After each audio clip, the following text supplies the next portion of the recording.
Assalomu alaykum dunyoning orqasida yashayotgan muhtaram vatandoshlar, hammanglarga Allohning salomı, rahmati, barakati bo'lsin. Muhtaram qarindoshlar, diqqatingizga bugun ikki masala haqida tushunchalarimizni o'rtoqlashish uchun Sharq Turkiston yoshlar guruhining bosh kotibi Dilyar Musaboy efendim bilan bir suhbat edib boramiz. Bu ikki masalaning birisi Amerikaning Afg'onistondan chekinish bilan aloqador masala, yana birisi Xitoy konsuli, ya'ni konsul o'g'lani deb nom olgan, ammo tor dunyosi Sayram o'g'lani deb tanilgan kishining keltirib chiqargan masalalar haqida tushunchalarimizni o'rtoqlashishga tirishamiz inshaalloh. Diqqatingiz ekranimiz bo'lsin, do'stlarga o'rtoqlashib qo'yishni unutmagan bo'lsanglar. Ekranimizda Dilyar efendim. Assalomu alaykum. Hurmatli Dilyar efendim, xush keldingiz. Va alaykum assalom. Rahmat. Barliq ko'rgan qarindoshlarimiz hammaga salom bo'lsin. Assalomu alaykum. Aleyküm assalom. Allah razı olsun. Alayda vaqt ajratdingiz va qarindoshlarniki mushu yuqorida o'tgan ikki masala haqida bir sizning tushunchalaringizni anglashni xohlaydiganligini ma'lum. Chunki xalqimiz bugungi uchur dunyosida kun sari yangilayotgan, tez almashayotgan bu uchurlar nimasida g'avg'asida davomli shaklda kuzatish iqtidori chunqur bo'lgan va kengir doirada nazar tashlaydigan qarindoshlarimizninki tushunchalari va ko'z qarashlarini anglag'isi bor. Buning uchun qarindoshlarimizning sha'niga bugun taqdim qilmoqchi bo'lgan mazmunlarning hammalarini uchun bir manfaat bo'lib qolsin degan Allohdan so'raymiz. Xo'sh, oldi bilan kunimizdagi eng muhim masalalardan birisi qatorida ko'zimiz tashlanib kelayotgan Afg'onistondagi masalalarni, yangiliklarni anglashili. Xo'sh, birinchi savol shundan başlasak, Afg'onistondan Amerika nima uchun chekindi? Bu masalaga nisbatan sizning ko'z qarashingiz nima? Marhamat. Bo'ldi bugun ixtiyoriy erkin suhbat shaklida qalqonlarimiz uchun men normal uslubim bo'yicha bir narsa tayyorlamadim. Shu savollarga javob shaklida ilib aytgan edimiz. Şu birinci savolga rahmat. Amerika Afg'onistondan nima ish chekindi? Eng muhim savoldan birisi albatta shu. Ya'ni Amerikaning Afg'onistondan chekinishi amaliyotda har qanday bir davlat bir harbiy harakatni besib kirgan yerdan hamon bir kuni chekinadi, yani mangu besib yotmaydi. Shuning uchun endi nima uchun hozir chekindi masalasi kelgan vaqtimizda Amerika'nın stratejisideki özgürüş, işgalligini ko'rish bekmi qiyin emas. Men bu vaqtda shu 12 oyda siz bilan o'tkazgan programmada ba'zi bir oldin bishoratlarni berishga tirishibdim shu nim to'g'riliq. Ya'ni Amerikaning Afg'onistondan hozir chekinib chiqishi Amerikaning Xitoy bilan albatta munosabatlik. Shuning uchun Amerikaning Xitoyga bo'lgan, ya'ni o'tgan 20 yildan beri tutgan siyosatlardagi yoki epag'an strategiyasidagi bir o'zgarish ekanligi aniq.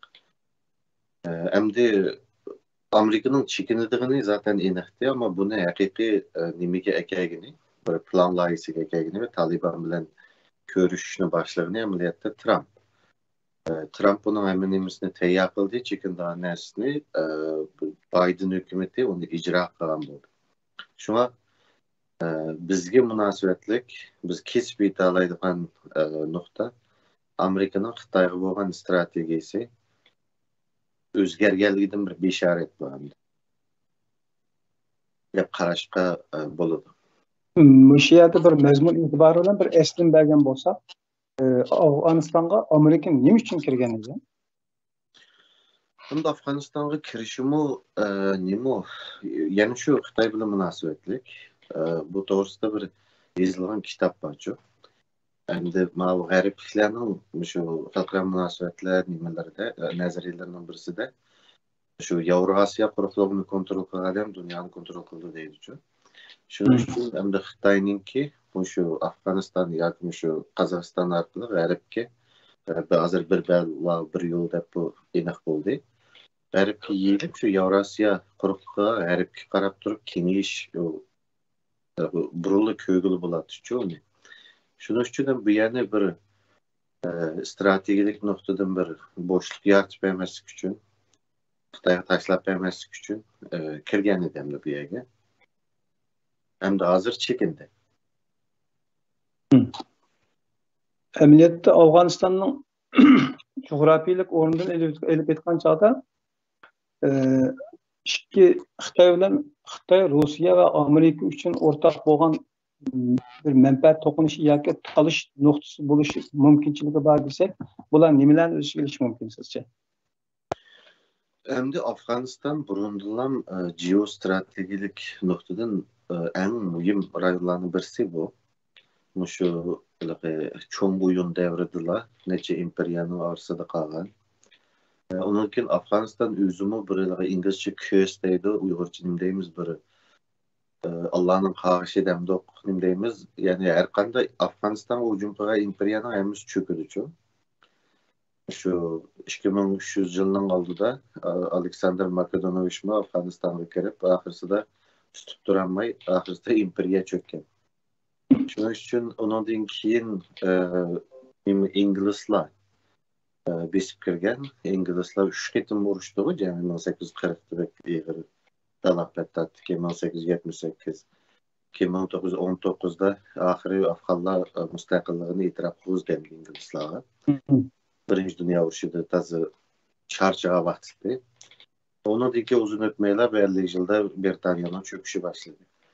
79. yılı Sovyetler kirdi. Sovyetler mi Sovyet İttifakı'nın yıkılışı zaten aşağıdan başlandı. Hem de burada Amerika kirdi. Amerika mı yani tutup duranmay hem de Amerika'nın hegemoniyası çok hem de bir nimdeyimiz bir kösünü nimdeydi. Bir nezer demdok. Afganistan'da tekkengi nezer diyordu da bir nime bakıyor. Ve tarihinin tekrarlanışına karab. Közdeki degen şunu demesin. Yani Afganistan'da tutkan köyüydü demdok. Tutkanın kolu köyüydü deydi. Ben halkara münasebetlerde Uygurca tercüme kılamadım. Aştan bir bakıyor. Tarihinin bir doğru kep gelişi kayıt okşaş tekrarlanış için. Şunun için bunundaki hikmet doğrusu da sır doğrusu da bilinen malumat var mı? Yok ha? Yani de bu doğru kep geliş için bunu halkara münasebetlerde ise çakçak dep koyucu. Afganistan'da kim tutsa şunun kolu köyüydü deydi. Mesela şu Afganistan uruşu başlangandı mı? George Bush geldi mi? Bunun karşı tuğu adamlarının hemisinden deydiğen metafor şeklinde deydiğen bir gibi var. Afganistan'ı Alexander Makedonovich alanmadı, sen alanmayı seyahat etti. Bugün siyasetçilerin ağzı banmışı şu George Bush uruş başlandı deydi o yapmış. Yakınca 2011'lerde deydi. Hem de Afganistan'ın nimişka alanmaydı dese hem de o Afganistan'ın coğrafyası partizan uruş müdafiye yaklaşık bek yaxşı. Ondan onu yine de asasen bu Afganistan'da hazır mesela Taliban'la uğraşıyor atkan olsa indiki Pakistan'da şu Taliban'la asas kısmın merkez kısmı Paştullah Pakistan'dan bağlı. Şunun için zaten Amerika Afganistan'a kirge vaktidiler.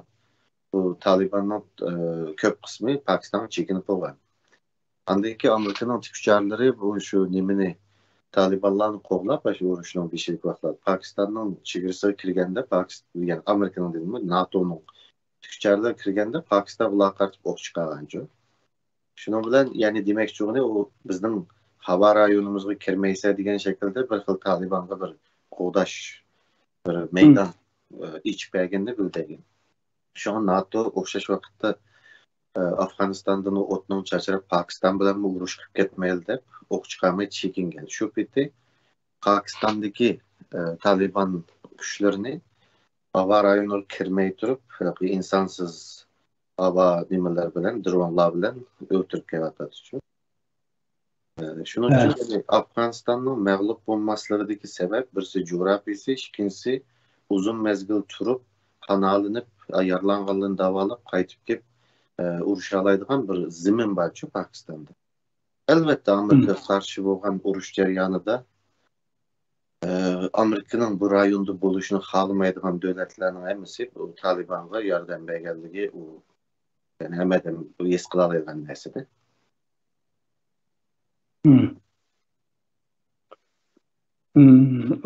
Afgan xalqının bunun nisbeten aşağıda adetlengen bir kurash köreş kılıştan çekinmeydiğin royun bunun bir sebeplerden bir iş bulamdı. Ya o buldu elbette. Onun mesela İşke anında. bunda bir tarihi nersadan kelgendiken, onu hemmeden bilgendiken, o bir psixikalik hem ideologiyalik hem bir ro'yi bir nima berdi, kuch quvvat berdi elbette. Biz tariximizda yengilmagan degan narsa xalqni tashkillab nimaga qarshi tajovuz qilib kirgan kuchga qarshi ishlatishda uning albatta roli bo'ldi. Ish bo'lmasa tashviqot va ruhni qo'zg'ash roli bo'ldi albatta. Amerika'nınki hozirgi shu keyingi 20 asrdan buyon kirib chiqqan har bir davlatlarga bahona qilib ko'rsatgan narsa bilan oxirisi yenib chiqishni ko'rsatgan sabablar o'rtasida farq bor. Ya'ni tutmaslik bor. So'z udilkenmaslik bor. Afg'onistonning chekinishi, bu qadar chekinishidagi vositalari va usul choralari va boshqa ifodalarmi bir xil kulkilik bir nima shakllandi. Chunki Afg'oniston xalqi Afg'oniston Afg'onlarning edi degan şekilde iboralar var ve mevcut hakimiyetninki Amerika bilan birleşip durup bedel verishdan qochqanlik iborat bir iborasi var. Bunga o'xshash chekinishga sabab bo'lgan, o'tirib qo'ygan masalalar haqida dunyodagi kun tartibidagi bo'layotgan talash-tortishlarga sizning ko'z qarashingiz qanday? Endi Afg'onistondan chekinadigan plan bayon degandek Trump hamini o'rinlashtirgan narsa. Yani Amerika'nın stratejisi o yerden çekinişte taqozo qilib bo'ldi. Endi qaysi prezident kelsa, shu strategiyaga egasi shuni ijro qiladi. Ama çekiniş jarayoni, çekiniş planı men shaxsan hayron qoldim. Yani Amerika dunyoning bir süper kuchi kelishim tuzilgan oldi chekingan rayondan shunda chekinamdi. Yani bu Vietnam'dan kaçkandek bir görünüş oldu bu. Evet. Yani mesela bir 20 yıl uğraşkan yerde normalde armiya degen bir bayrak düşürüp bir yarım saatlik murasim kılıp ölgen askerler gibi nimi kılıp muzikalı, teziye muzikalarını çelip sükütü duruyduk çekinirdi çok. Ama ma çekiniş bu hiç kim oylap bakmagan çekiniş oldu. Şunu ben Biden hükümetinin plan tüzüş ve icra kılış jarayonida acizligini his qildim endi shaxsan. Endi Taliban'a karşı Afgan hükümetinin, Afgan armiyasının uruşu degan o yo'qlam gap bu. Çünkü birincisi hazır Biden da'vatida mesela ularning armiyasi urushni hozirmi deydi. Emniyette o armiyasi degandek armiya yo'q, o armiya qog'ozda. Mesela 300 bin armiyası var dedi. Çünkü Afgan hükümetindeki tarihorluk sebebinden adamları yağandın tizimletip koyup aşından maaşını ile kağızda 300 bin görüngen Afgan armiyası ameliyatta 90 bin etrafında buluşu mümkün ki hazır. Hem de o hazır kahval. Ama bu Afganistan'daki uğraşının ceryanı ve kızıkkallaya bunu eğiş burundu mangalladın biri buluş süptüm bilen 2010. yıllarla bu Afgan armiyasının askerlerinin hemmisi bir yerde terbiyelenir o. Terbiyelenip şu terbiyeleniş tügep resmi asker buluşka bir hafta vaxtida qurallanıp taqiqish ketib Taliban'a qo'shilib ketish nisbati 25% idi. Yani Taliban özünün adamlarının sakalını kesip etib şehirge tushib Amerika içivatkan Amerika Afganistan harbiy bazasida terbiyelenip adamları. Onun için qorallanıp azırak o'qni o'g'irlab taqiqish ketadigan ish 10 yilni oldida battı. Yani bu Afgan armiyasini terbiyeledik deb ameliyatta Taliban'a adam terbiyelep degan ish bilmeyçi. Şunun için yani bu Afgan armiyasi degan narsa ameliyatta şu 10 yilni oldidan tartibla o qog'ozda va amaliyotda hech qanday rol yo'q narsa bu.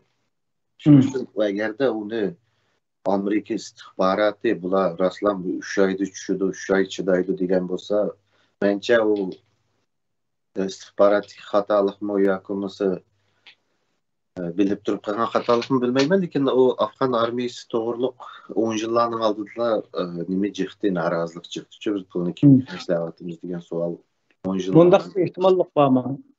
Hazırga kadar mesela Trump hükümeti 4 yıl devir sürgen mabeyinde xalqaralıq bütün organlardan çekiniş arkalı Xitayga orun boşluk kiriştek bir alametini körüşkü boladı. Şunda peres kılganlar boldu.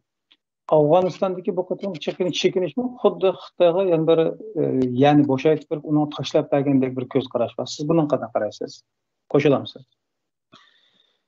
Endi tashlab berdimu yana Afg'onistonni tutgan odamning qo'li kuydi deb qo'li kuysin deb tashlab berdimu tashlab berishning har xili bor-ku.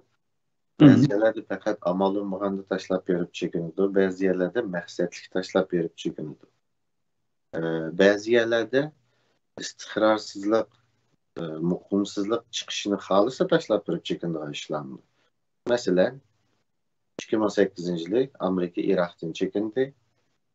Iroqda Amerika chekingandiki Iroqda nima chiqdi, nima bo'ldi va oxirsida davlatlarning jo'grafiyasi qanday o'zgarish bo'ldi. Bu oxirsida kimning ta'sirini kuchaytirishga yaradi deganlarga qarasak, ya ba'zi bir tashlab chiqishlar amaliyotda biroqla tashlab berish bo'lmaydi-ku. Undaqda Afg'onistondagi bu mag'lubiyatning bu qatimqi yani Afg'onistonning qo'li bilan Xitoyni mag'lub qilish plani bormi sizcha?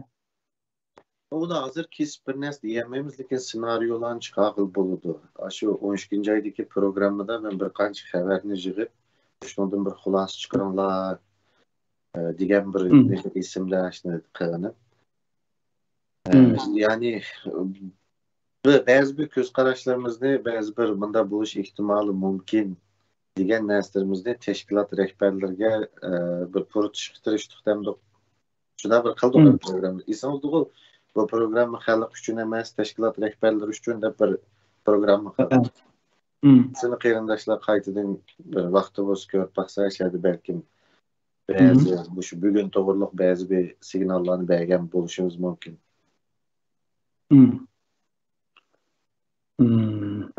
Endi hazır Xitoyninki Afg'onistondagi hokimiyatni qo'llash to'g'risidagi ifodalar var endi. Endi Afg'onistonni yillardan beri Amerika bilan birlashib turib, terrorlik tizimligiga kirgizgan va yoki terrorchilar qatorida ko'rgan bo'lsin, yangi Astriddan ikkisidagi hamkorlik bo'lganligi Xitoyning Astriddan Talibanni qo'llash orqali tig' uchini Talibanning ilgili bo'lgan kuchlarning tig' uchini Xitoyga qartilib qilishining oldini olganlik to'g'risida taxminlar va arazlar bor. Xitoyning bu qatimqi Talibanning qo'llashi o'zining ideologik jihatga bundan burun ko'rsatgan maydonning tamamen zid bir şekilde. Bundan nisbeten qanday tushunish mumkinligimiz bor? Xalqaro munosabatlarda ideologiyaga bek asos bermaydi. Ideologiya mesela Xitoy kommunist, Taliban sözde hamda diniy nimani shariat deb chiqyapti da, amaliyot ularmi bir rasyonal aktör. Buni g'arb davlatlari uzun mezgil, g'arbning medialari olsun, nimalar olsun, adamlar olsun, bu da bir sakallık tağının içindeki bir adamlardek, bir yavay adamlardek işendirici. Ameliyatta bu adamlarımı bir xalqaro munosabatlarda rasyonal aktör deyici. Xalqaro sisteminin içinde özünün menfaati üçün oynashni biladigan, hesaplayalaydigan bir rasyonal, yani mantiqliq oyuncu demdik, rasyonal aktör. Çünkü ular qachon besishni, qachon to'xtashni biladi. Ondan kimmiş terör doğrusudur mu, terörçi diyen söz doğrusudur mu? Burunlar bunu desek adam karşılanmaydı mı şu Avustralyalılar mı? Uygurlar demez. Ya terör diyen söz aslı korkutuş diyen gap o İngilizce. Korku. Çünkü bu adamların kılgan işi, yani terörün maksidi korkunç yiyiş. Şunun için bunlar zaten burun ipağın hareketlerdi çoxum bir yana partlatıp, bir yana uçurup etişinin ameliyatda haceti yoxluğunu bilirdi. Fakat bir aeroplan damanda neyse var degan korkunçni yiyivetse, bu aydırımlar toxtaydı, tekşüreşler olurdu, neçe 100 milyonluq ziyan ötələydi. Şunun için bunlar qaçan qatıq güç işiltişini, qaçan faqat şəhəbsi olan qorxutuşunu, əmmini şunda yaxşı hesaplaydığı adamlar bu. Ameliyatda Ondan yana birisi şu Trump'ın devrede dedi o. Amerika'da çıkan bütün haberini okuydu ki degan Trump. Bunu okuydu eminensin için. Şunun için halkara nimede bir rasyonel bir aktör bulandı. Şunun için ulanı kımdak sel karab nim kılışkı bulmaydı esli.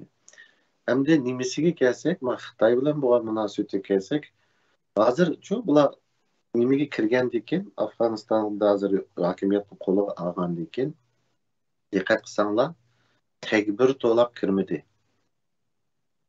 Ya'ni biz ba'zi namoyishlarda tadbir to'lay qo'yamiz-ku. Talibanlar tadbir to'lashni to'xtatishni bildi. Bu yani bu adamlarning qanchalik xalqaro siyosatdan xabari borligining bir ifodasi bu.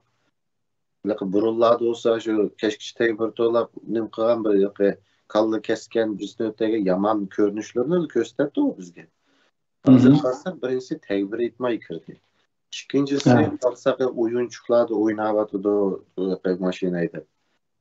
Bunun kendi naitimi tiniş karşılıklı Amerika'nın askerleri bir xil sıfırlap kaçaya kaçıp ketkendik ama Talibanlar naitimi eğri bir sıfır. Bunun kendiden bütün nimede keçirim ilan kıldı burun nimige. Amerika'ya başka sırtın kirgen güçlerine tercümanlık kılallarımız keçirimiz dedi. Yani bir yerde Taliban nimiş kılmakçı degende Taliban özünü Afganistan'ın meşru hükümeti süpütede dünyaya özüne itiraf koyulmuş bir meşruiyet erişmek meşruiyetke. Yani bir Talibanların kolu uçup gitti bu eski adamlar etti şu Afganistan dünyada haber yok bir yer bulmazdı. Bunu şu Birleşken Devletler Teşkilatı mı Afganistan'ın hükümeti muşu şeklinde itiraf koyuluş için naitimi çıraylık naitimi bir devlet başkuru alaydıgan bir rasyonel bir aktördek bir obraz yaratışka tirişiyotu. Ama azırak vakittin keyin Afganistan'dan biraz biz almaydigan haberlerini anlaşka başlaşımız mümkün. Çünkü ular hakimiyetini koluga algandan keyin hakimiyetni mustahkamlash uchun ana ichida tinchlikni o'zining bir surini o'zining bir otoritasini ayakta tutib turish uchun ya boshlash uchun bir to'qni bo'g'izlab maymunni qo'rqitadigan bir ishlarga ehtiyoji bo'ladi. Shuning uchun hozir aytimi chiroyli obraz yaratimiz deb kirgan bo'lsa-mu, aytimi chiroyli bir obrazni dunyoga bir yeni bir imaj chiqarib mashruiyat qaznimiz deyotgan bo'lsa-mu, ama aldığımızda bir mezgilde işte bastırış mesela ayallarını yakı başkalarını burun Amerika tercümanlık kılganlarını ubularını urup düşmüşleydi hem yakı başkalarını kıldıran hain ilan kılınıp adamlar isildiğin işlerini görüşümüz mümkün. Çünkü ayada otoritesini kalıkının közde bir sürünü köstüşke ihtiyacı var. O momentten 20-cilikten aşkan şu Afganistan görüşünüz biten Endi xulaslasak siz to'g'ri olar. Endi Amerika tarafdan xulaslasak, mening o'ylaydiganim ba'zilar 1 deydi, ba'zilar 2 deydi, trillion dollar pul ketdi bir. İkincisi Amerika tarafdan. Amerikaning hajlagan puli, ba'zilar 1 trillion deydi, ba'zilar 2 trillion deydi, aniq sanani bilmaymiz. Pul ketdi. Nurg'un jon ketdi, nurg'un Amerika asker öldü, nurg'un Afgan xalqi öldü. Endi eng oxirsida Amerikaga bo'lgan narsa, kesib aytadigan narsamiz Amerikaning dunyodagi yumshoq kuchini xo'ratdi. Qattiq kuchi yoki iqtisodini emas, Amerikaning obrazini buzdi. Masalan, burun Kosovoga, Bosniyaga kirgan vaqtlarda, havo harakati qilgan vaqtida ular tabriklaydi. Balkandagi davlatlarda Amerika prezidenti Clintonning haykallerini tiklagan shu musulmon xalq uchun.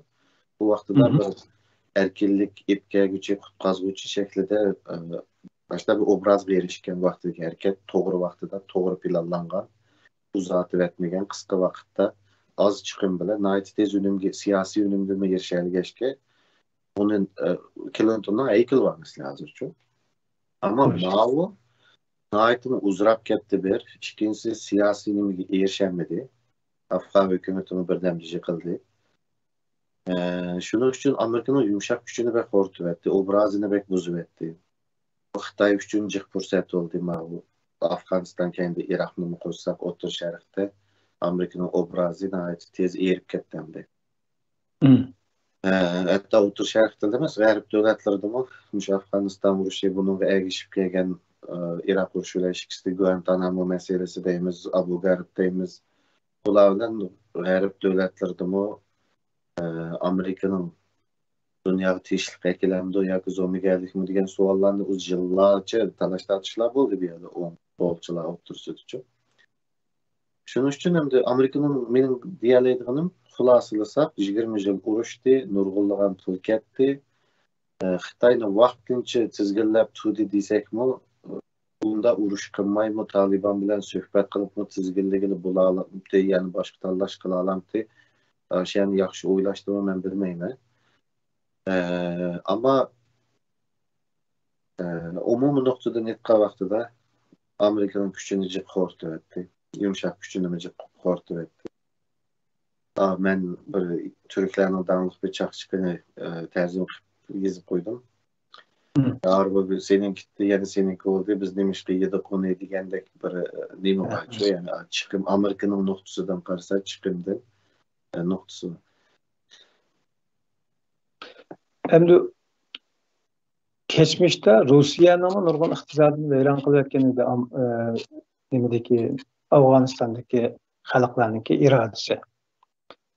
Ve hatta Rus imperiyasininki çöküşünü keltirib chiqargan birinchi deyilgan.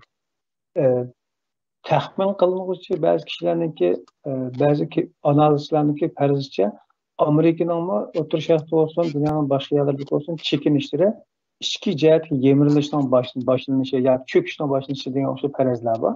Siz buni qo'shamsiz? Albatta buni men burun shu 12 oydagi nimada bu programmada hali 4 xil ssenariy var. Birisi Xitoyning cho'kishi, birisi Amerikaning cho'kishi, birisi urush chiqishi, birisi Amerikaning Xitoyning birinchiligini qabul qilishi degan 4 xil ssenariyni so'zladim. Men degan ssenariy emas endi u. Amerikalik siyoset professorning o'tirib qo'ygan narsa. Shu 12 oylik programmani bir qaytadan ko'rsa, ya'ni bugungi şu bugün bo'lgan narsani so'zlaganligimni tushundim. Amerikaning cho'kishi degan vaqtimizda Amerika ko'plik qilib cho'kmaydi-da. Amerika degan dunyoda ko'rilib boqmagan bir kuch endi. Masalan, Xitoy kuchli deymiz, Xitoyning o'zining chegarasining sirtida qancha harbiy bazasi bor? 2 va 3. Amerikaning 750 dan 800 nechagacha harbiy bazasi bor dunyoning hamma yerida. Bunun için bu Amerika degan biz dünyada ko'rilib bakmagan, hozirgacha unda dunyoga taqab yeyilib bakmagan bir kuch. Mümkün puli dünyanın rezerv puli yani. Mesela Türkiye'de Amerika dolarına qanday teşna vaqt bardı banklar. Bütün dünya şu Amerika'nın dolarına qarab pul basıdı. Çünkü Amerika qo'lida Amerika dolar bo'lmasa, pul bassa ya bir narsa qilsa pul paxal ish ketadi. Çünkü o shunday bir kuch. Ama mesele başka devletlerin yükselişinin tez olup gitişi birincisi. Türkiye'nin pek yaxşı misal alayımız. Mesela 90'lı yıllarda 20 yılının aldıda Türkiye'ye işgal projenine ya bir küçük bir batarya'nı beğenirse tağdaki terörçülara bir nimine onşap atanmaydı da roket atardı. Bugün Türkiye insansız hava nimelerini, uruş bayraklarını, tanklarını yasar. Başka devletler mi? Brezilya deyimiz mesela güçlü çıkartkan devletler bu teknolojide Amerika'dan almaydığa yerge öğütüplü kalmazdı. Başka yerge yetişike başladı çok. Yani demek çoğunum Amerika'nın çöküşüdeki mesele mi? Ya ki başkalar yükselip çıkartan devletler çok çık devletler.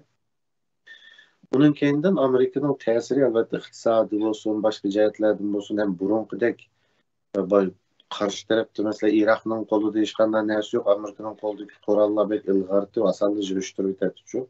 Ama hazır başka karşı taraf mı biraz güçlü nüvatı da Amerika'da ölsü mü bir işlevilip öldüğün hatta öldü mü ki deptus partizanlık vuruşun yani başlayılan işler Amerika'nın kortu etti. Şunun için Amerika cihaylardan çekinvatı da. Bunun en tipik misalından birisi mi? Suriye'de. Bunun Amerika eğer Suriye'ye kirdiği şu an olsa bu İran, Türkiye ve işgalisi tiyenmeydi de Amerika özü NATO'nu başlayıp bir özü böyle bu yani çigra kaydı durdu kim kaydı özü bekler. Ama hazır bu boşluklarını yaratkaçta başkalar toşkuzladı. Amerika yani bir en tipik misali dünyanın özgür vatkınlığının en tipik misalından birisi Karabağ meselesi. Mesela Karabağ meselesini hal kılımızda kurulgan devletini asas kılan bir organ var. Agit'teydi o. Bu nimede Amerika var, Rusya var, Fransa var. Bunu hal kılımızda. Leki 3 yıl devletin közünü pakırtıp koyuyor. Türkiye, Azerbaycan, bunun perdinin kendi İsrail'den Xitay'ın var. Ve hal kıldı bu işin için. Demek ki bunun keyinki dünyada Amerika'nın digini digen ya mesela yeni bir devletin digini digen bir kutupluk dünya tügüdü. Ya ki tügevatıda tügeyde kaldı. Bunun keyinki dünya köp kutupluk. Köp kutuplaşkan dikenmiş oldu ise emmedem özünün rayonu da digi çıkış için rayon karakterlik ittifaklarını tüzüdü bunun dinki. Endi xulasılasak degan gibi tushdik. Bu yerdan biz nima dars chiqaramiz deganda hozirgi davlatlarning cho'ng davlatlarning degan kelgandagi mushuni qo'shib o'tay. Sharq Turkistonliklar nima dars chiqaramiz bu yerdan? En muhim mesele çünkü dünya vaziyetini analiz kılıp ötüp ketmezden biz ondan bir üründen ders çıkarışımız gerek. Birinci ders çoğun devletlerinin digini çokum bulayvermeydi. Bizde pek iyi vurcu bu. Madüler güçlükte bir devletin dadı tutuvalı iş. Amerika 1795 boş gerek tüm başlar tahminen 30 yıl, 29 yıl neçe ay bir devletke ticaret bici, madaş etmende bir kovdaş pulu töligen Amerika'ça. Tarihinde bir devletke razı olup töligen. Bu devlet kaysı devlet insanlar Osmanlı. Amerika 1795'te yani kurulup 20 yıl bulmayı durup şu Akdeniz'de ticaret kılmayı dep kelgende Osmanlı oladın bajtı sonra anca bir ticaret kılmaysan bizge pul төлeyse degende töligen. 29 yıl Osmanlı'ga baş töligen devlet Amerika. Endi şu Amerika'dan bajağan anlaşılan kovdaş bulağan Osmanlı nerede? Bugün Amerika nerede? Ya demek çoğunun eğer çoğun devletinin digini devamlı bolduğu iş olsa Osmanlı yıkıl ketmeydi çünkü. Eğer çoğun devletinin devamlı digini rast olduğu iş olsa Britanya imperiyası çökmeydi. Yani bugün mü Amerika'nın eğer çoğun devletinin digini rast olduğu iş olsa bu Suriye'de, yan bir yerde, Afganistan'da Amerika'ya hiç kim yakalanmaydı. Benim demek çoğunun değeri şu. Xitay bek güçlünü ketdi, Xitay bek yoğanı, onun digini bulu diye digen gepler emisi halkara münasebetlerde keçirsizlik kar kosaklık çok. Çünkü bu halkara vaziyette, halkara siyasette bazıda fırsatını yaxşı tutkan küçük güçler şu çoğun devletine pakırtıp koyup közünün parasını uyup alanıydı çok. Bunun için akıllık buluş, rasyonel aktör buluş gerek. Halkara siyasette rasyonel, menteklik, özünün menfaati için siyaset oynayalaydıgan rasyonel bir aktör buluşka tiriş gerek. Ben bu gapni ikrarlarının keynide de kılacak edemler dedim. Bizden en çok acizliğimiz rasyonel aktör bulamadığımız. Biz iyisi çok menteklik, akli aktör emez. Halkara sekni düşün. Bunun için hem de deriz şu. Çoğun devletinin digini bulayvermeydi devamlı. Bazıda çoğun devletlerinin küçük güçler putlap yıktağlaydı. İşte melum rayonda da mesela ayakta aldıraş olanda mayakta vurup tanıydı. Dünyada. Çünkü çoğun devletinin değerli çoğun olurdu. Çoğun devlet küçük devlette bir ki hoşnut olmaydı. Çoğun devlet deganning o 30 40 50 hoşnut oldu dünya geçili vaqanda. Bundan küçük devletning 2-3 devletli değerli olsa hoşnut olar. Çoğun devletinin 30 devlet bildirdi olurdu. Şunun için çoğun devletinin digini devamlı boluverdiği iş yok. Ayak daldıraşı olanda mayak daldıraşı olanda ayaktın onu onunla karşımı bir nes ağılıp boludu. Bu birinci dersi. Yani Xitayını güçlü ülkede birlikte kolkap ketmeydi. Onundaki ikincisi irade, coğrafya, aşağıdaki irade, aşınan bunu sen karıştırıp olmaydı. Elbette o Afganistan özüla halkara strateji, Amerika'nın stratejisi özgermişse Taliban özüla bunu çekindirip denmeydi. Elbette halkara vaziyetini yaratkan konjektörden mi faydalanandı. Şunun için biz mi aslında akli aktör bulup ne kılışımız gerek bir yerde ders çıkarışımız. Hem de yeni birisi Taliban'ın yeni bir mühim yeri var.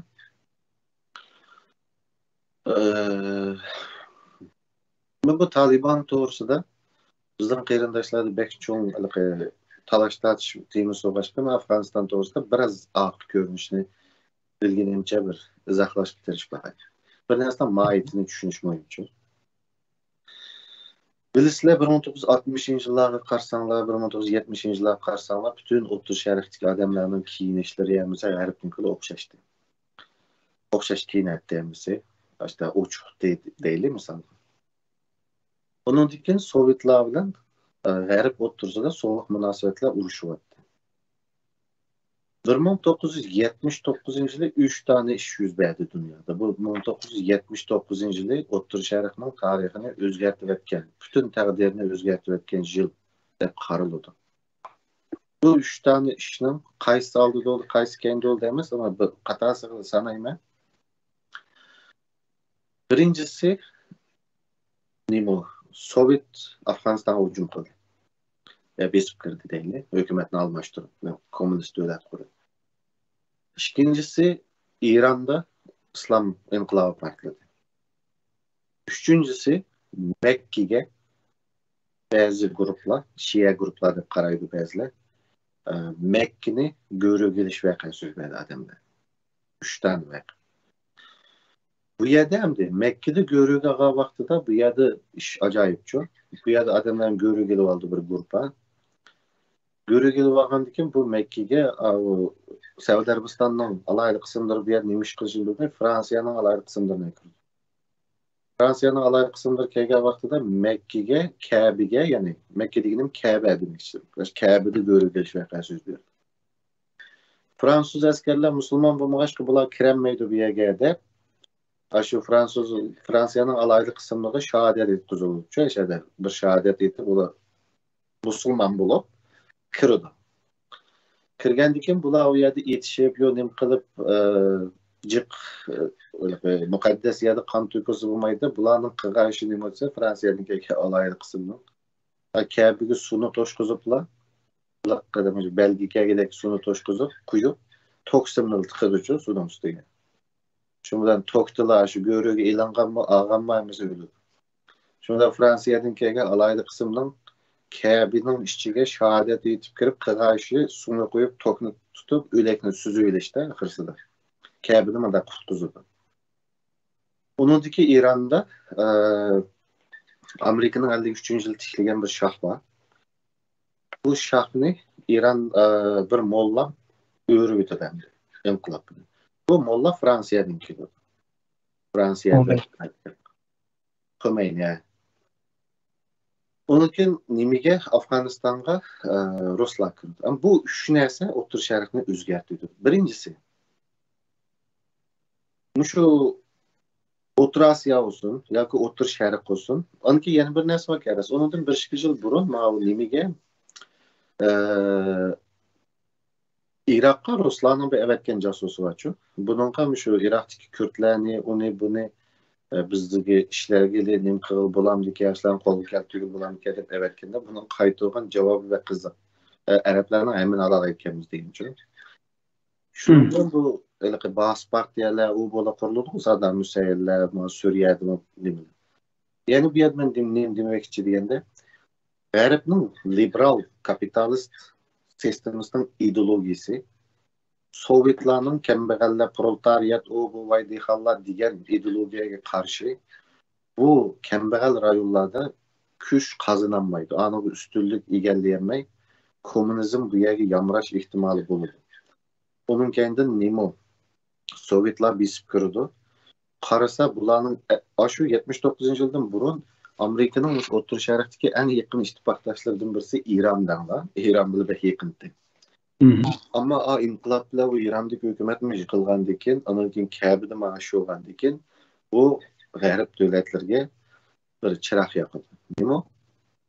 Bu yerda biz ideologiyada bu kapitalizm, liberalizm, bizning demokratiyada bu yerda yengilmaydi ekanmiz. Ama bir islom deb kelgan bir mollam hukumatni o'rgatadi. Unda olsa biz bundan foydalanaylik. Yaqında vazir Saudining hozirgi bin Salman Amerika tunji borgan ziyoratida buna bir gapni dedi. Amerikaning talibi bilan shu radikal islom degan narsani biz chiqardik dedi. Ve endi biz ondan to'xtaymiz dedi. Yani Sovetlarga qarshi ideologiyada bu O'rta Sharq rayonida liberalizmni, demokratiyani baza topqizadigan Amerika İran'daki misalını ülgeyle ne aytımı qattiq şekildeki dini gruplarını, bularning tilida dini de gruplarını Saudiya Arabistonida birli yasab chiqib, shakllantirib Afg'onistonga evet.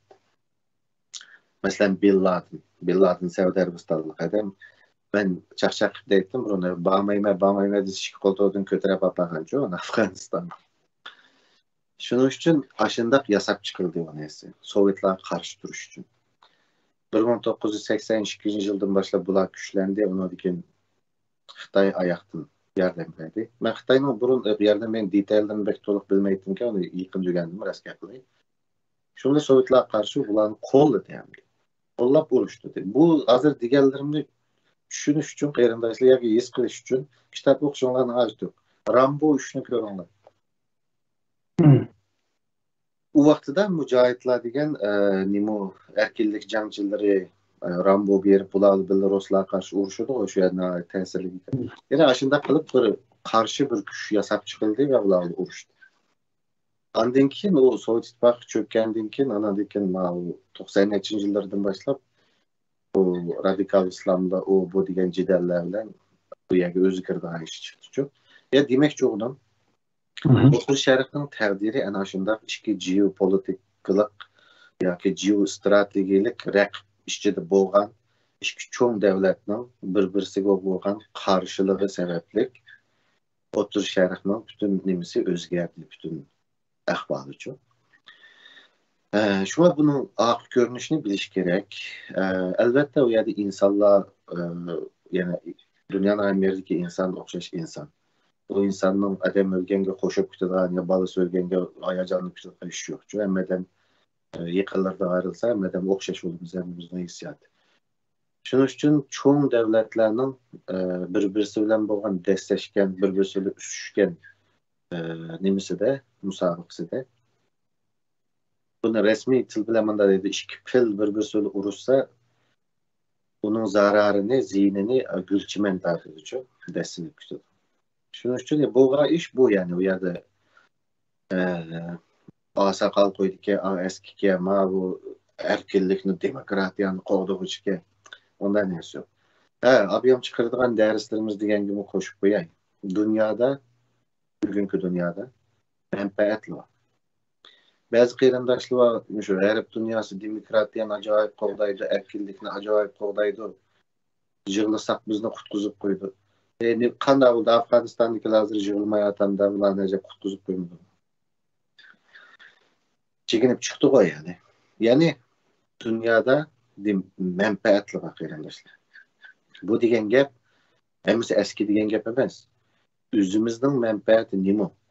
Rasional shaklda buni o'ylab, yetib, tep chiqib, bizning shu manfaatimiz bilan parallel birga mang'alaydigan kim bor?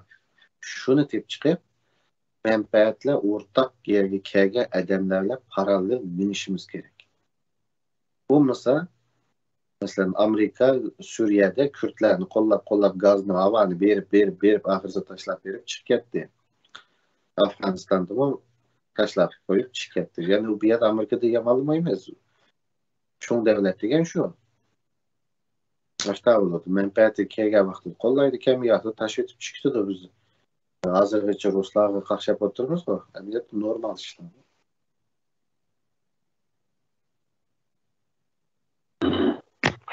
Sizce bizning taqdirimizga munosabatli bo'lgan pozitsiyon tarafi qanday bo'ldi bundan keyin? Afg'onistondagi Taliban hokimiyatida. Beshida bir xayrlik bo'lmaydi deb qarayman. Buni kesib deydi. Chunki Talibanning shu Amerika bilan bo'lgan urush jarayonida unga yordam bergan davlatning Xitoy ekanligini hamda buni nim qilishdan ajdiqchi, buning uchun bir professor bo'lishdan ajdiq. Chunki Xitoy ya Amerikadan bo'lishni xohlamasa, tabiiyki qo'llaydi Pokistonni qilib. Buning uchun men burun bir gapni degandim. Afg'onistonda Amerika urushda Xitoy yengdi degandim burun. Bu namli qadam deydi, ya'ni Amerika obrazini hammasini buzdi. Onadagi Trampning qilgan bir cho'ng xatoligi bor. Afg'onistonda u yerda shu ishg'ol qilgan yerlarda urush jinoyati o'tkazgan askarlarni Trump kechirim qildi-ku. Bu vaqtida Amerikaning bir generali dedi, Trump armiyaning nimaligini bilmaydi dedi-ku. Chunki bu urush jinoyati mesela hozir Avstraliya nurg'unlig'a alayda qism askarlarni sotladi, jami 25 chiqishi mumkin. Aşağıda Afgan adamlarni, xalqni bekadillikka olib etayotgan Avstraliyaning askarlari hozir sotlanmoqda. Agarda bularni sotlab, bularni hukm kesib, chunki harbiy nimada qonunda ular qo'lida qurol yo'q odamni etishga bo'lmaydi. Bu yerda xalqaro qonunlar bor-ku, unda ehtimomlar bor. Agarda buni qilsa, u urush jinoyati bo'ldi, uni sotlash kerak. Agarda Trumpga o'xshash Afg'onistonda, Iroqda urush jinoyati o'tkazgan Amerika askarlarini sotlab, uni kesganlarni kechirim e'lon qilsa, bundan keyin Amerika ishg'ol qilgan ya bir yerga harbiy harakat qilgan vaqtida uning bedelini to'laydi uchun. Chunki aytki xalq Amerikaga bo'lgan qo'llash cho'kdi. Hozir mesela Avstraliya 20 necha alayli qismini askarini sotladi. Hozir bütün Avstraliyada bu xalqaro munosabatlarni biladiganlar yoki shu tashqi siyosatdagi ishlarni biladiganlarning hammasi eng og'ir jazoni beringlar deydi. Chunki Avstraliyaning obrazi muhim bundan keyin chiqqanda. Shuni Trump yana bir xatolik o'tkazdi bu yerda.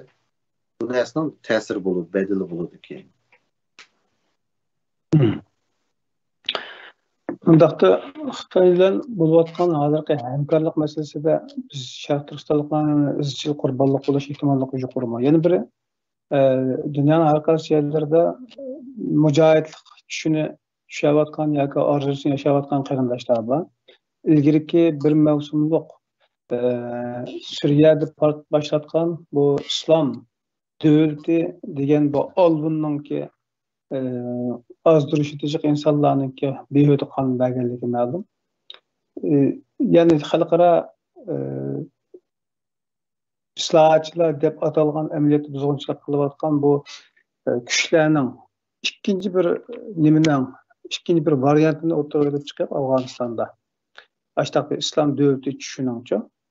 Ularga yana bir qatimliq mujohidlarning to'plashib kelib, ondan keyin ustiga yog'dirib kelib qaytadan sho'rqini ko'pikni suzgandek suzish ehtimolligi bor degan ko'z qarashlarım bor. Siz qanday qilish mumkin? Taliban uni xohlamaydi. Chunki Taliban davlatni yeni qo'liga oldi. Ular bika yana o'zining huquqni qo'liga olgan yerdagi u yerda istiqrorsizlik, muqimsizlik chiqishini xohlamaydi. Chunki ular endi ishg'ol qilib kirganlar chiqadi. Bu yer bularga qoldi, bir otoriter shakllantirib, u yerda endi davlatning iqtisodini qo'liga olib, pul, bu narsalarni boshqaradi endi. Shuning uchun Taliban u yerdan qalayimqon bo'lishini xohlamaydi. Endi Talibanni biroqla Xitoyning ta'siriga tashlab bermaydi-da. Hozir Turkiya Kabul aerodromini biz ashani qo'g'daymiz deb dunyoga ochiq tutamiz degan shaklda Turkiyani tashlab qo'ydi endi. Shuning uchun endi Afg'onistonning qalayimqon bo'lmaslik masalasida mening o'ylaydiganim Talibanning ichidagi o'xshamaydigan guruhlar orasida ziddiyat chiqib, bu yerda qalayimqonchilik chiqarish kimning manfaatiga o'rganib keladi, shu chiqardi qalayimqonchilik.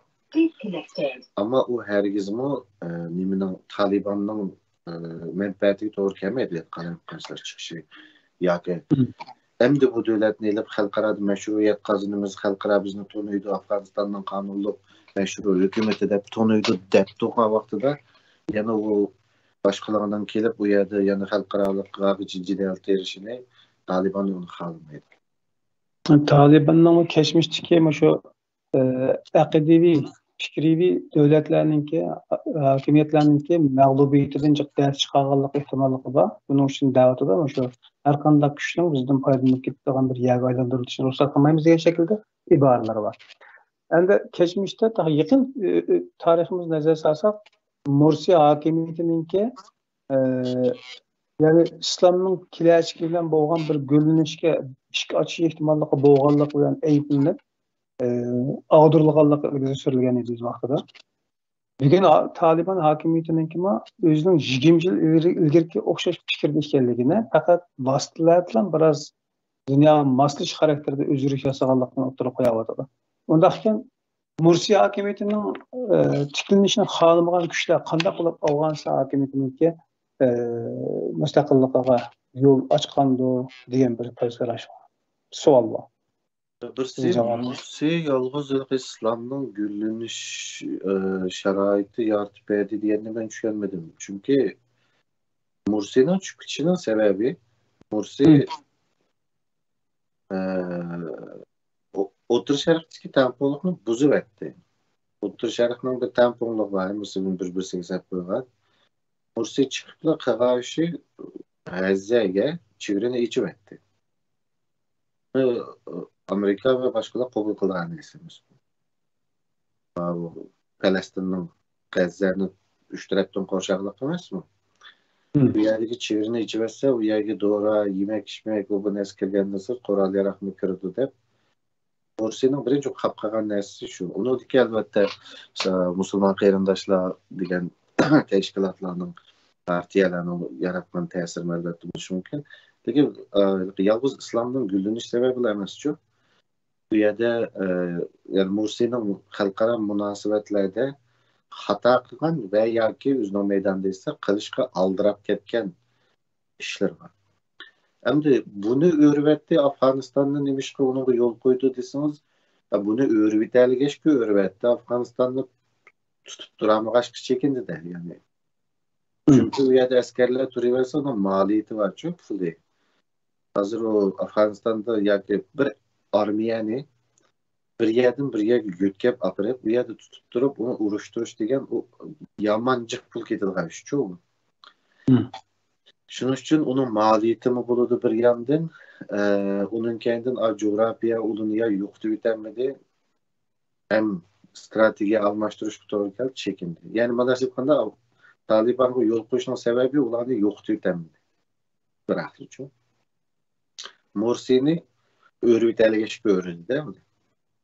Örgütlenmeyen olsa onu turatdı. Afganistan'da şu Vahan Karduru ile bizim vatanın arasında çığırdaş taşkan bir bölge var hem de. O bölgeden yıllardan beri ümitlerini kütülgen, planlar sokulgan, düşler görülgen idi de. Hem bundan keyinki ihtimallıkla qanday qarash mümkünçiliginiz var sizce? Çünkü Xitoy Tojikistonga jiddiy ayrılık yasayotganligi to'g'risida xabar bugun chiqdi. Buningdan birer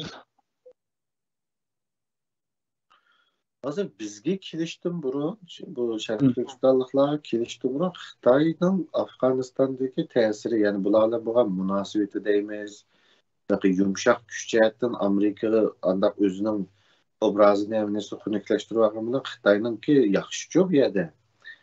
Mesela o Amerikalık dese koral bomba ise kelse, Xitay dese sırkaya taksisi kilitli. Bunlar çünkü Xitay bir nasıl etip jurvatla kılmalı.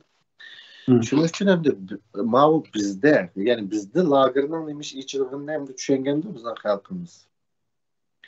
lagerning nimishga ichildi. Ya'ni bu lager Xi Jinping xapolab kelib ichilgan narsa emas.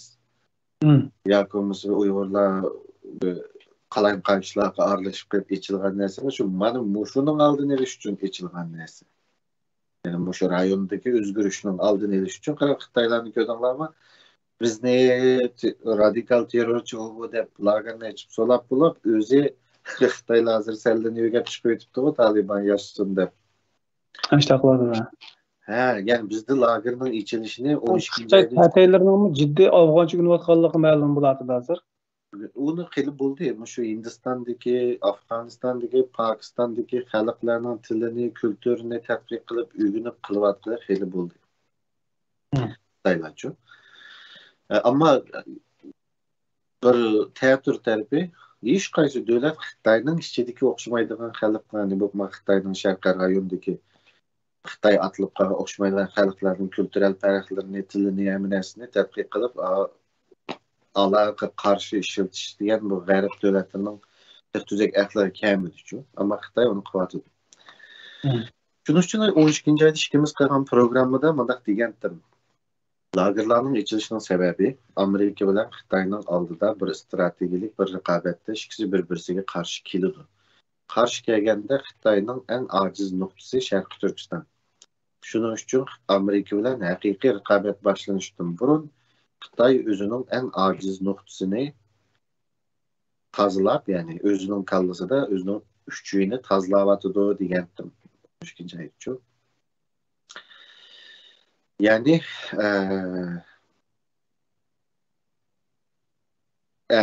muşinchilik digil oldu ki hazır muşinchilik.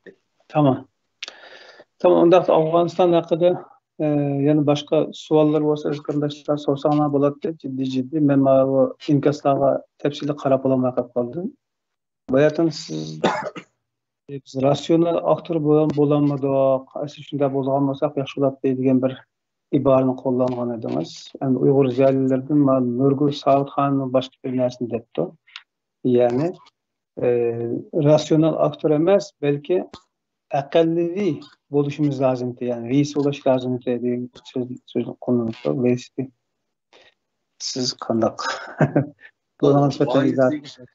Wise degan aqlliq degan gap, rasyonel aktör degan xalqaro munosabatlardagi bir term, ya'ni rational actor deydi. Xalqaro munosabatlarda bunday ishlatuvchi agarda xalqaroning qoidasi bo'yicha xalqaroning sistemasining ichida o'zingizning manfaatini qo'g'dab, shu sistemaning ichida o'ynasangiz, sizni rational actor deydi. Rational aktör. Agarda siz uningda o'ynamay, xalqaro sistemada o'ynamay, o'zingiz bilgancha qalayinqa o'ynab dunyoning sistemasini maydonda turibchi qoladi.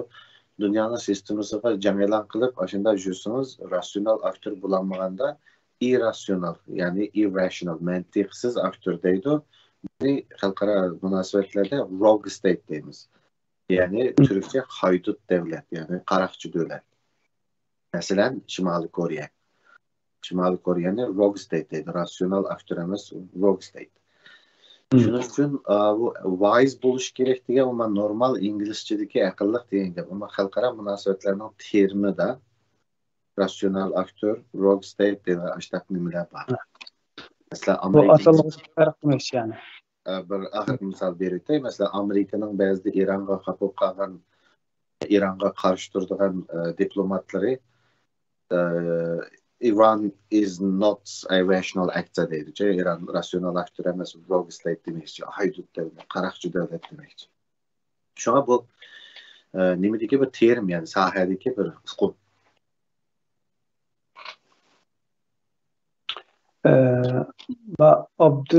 Abdurrahim G'ani qarindishimiz bir savol tashlagan Facebook orqali.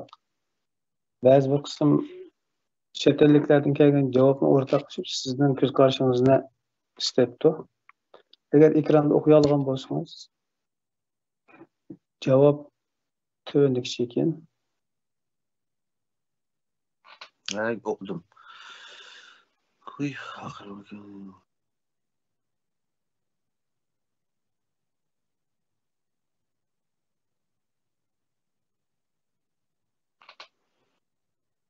Neyse kolay de oyarken.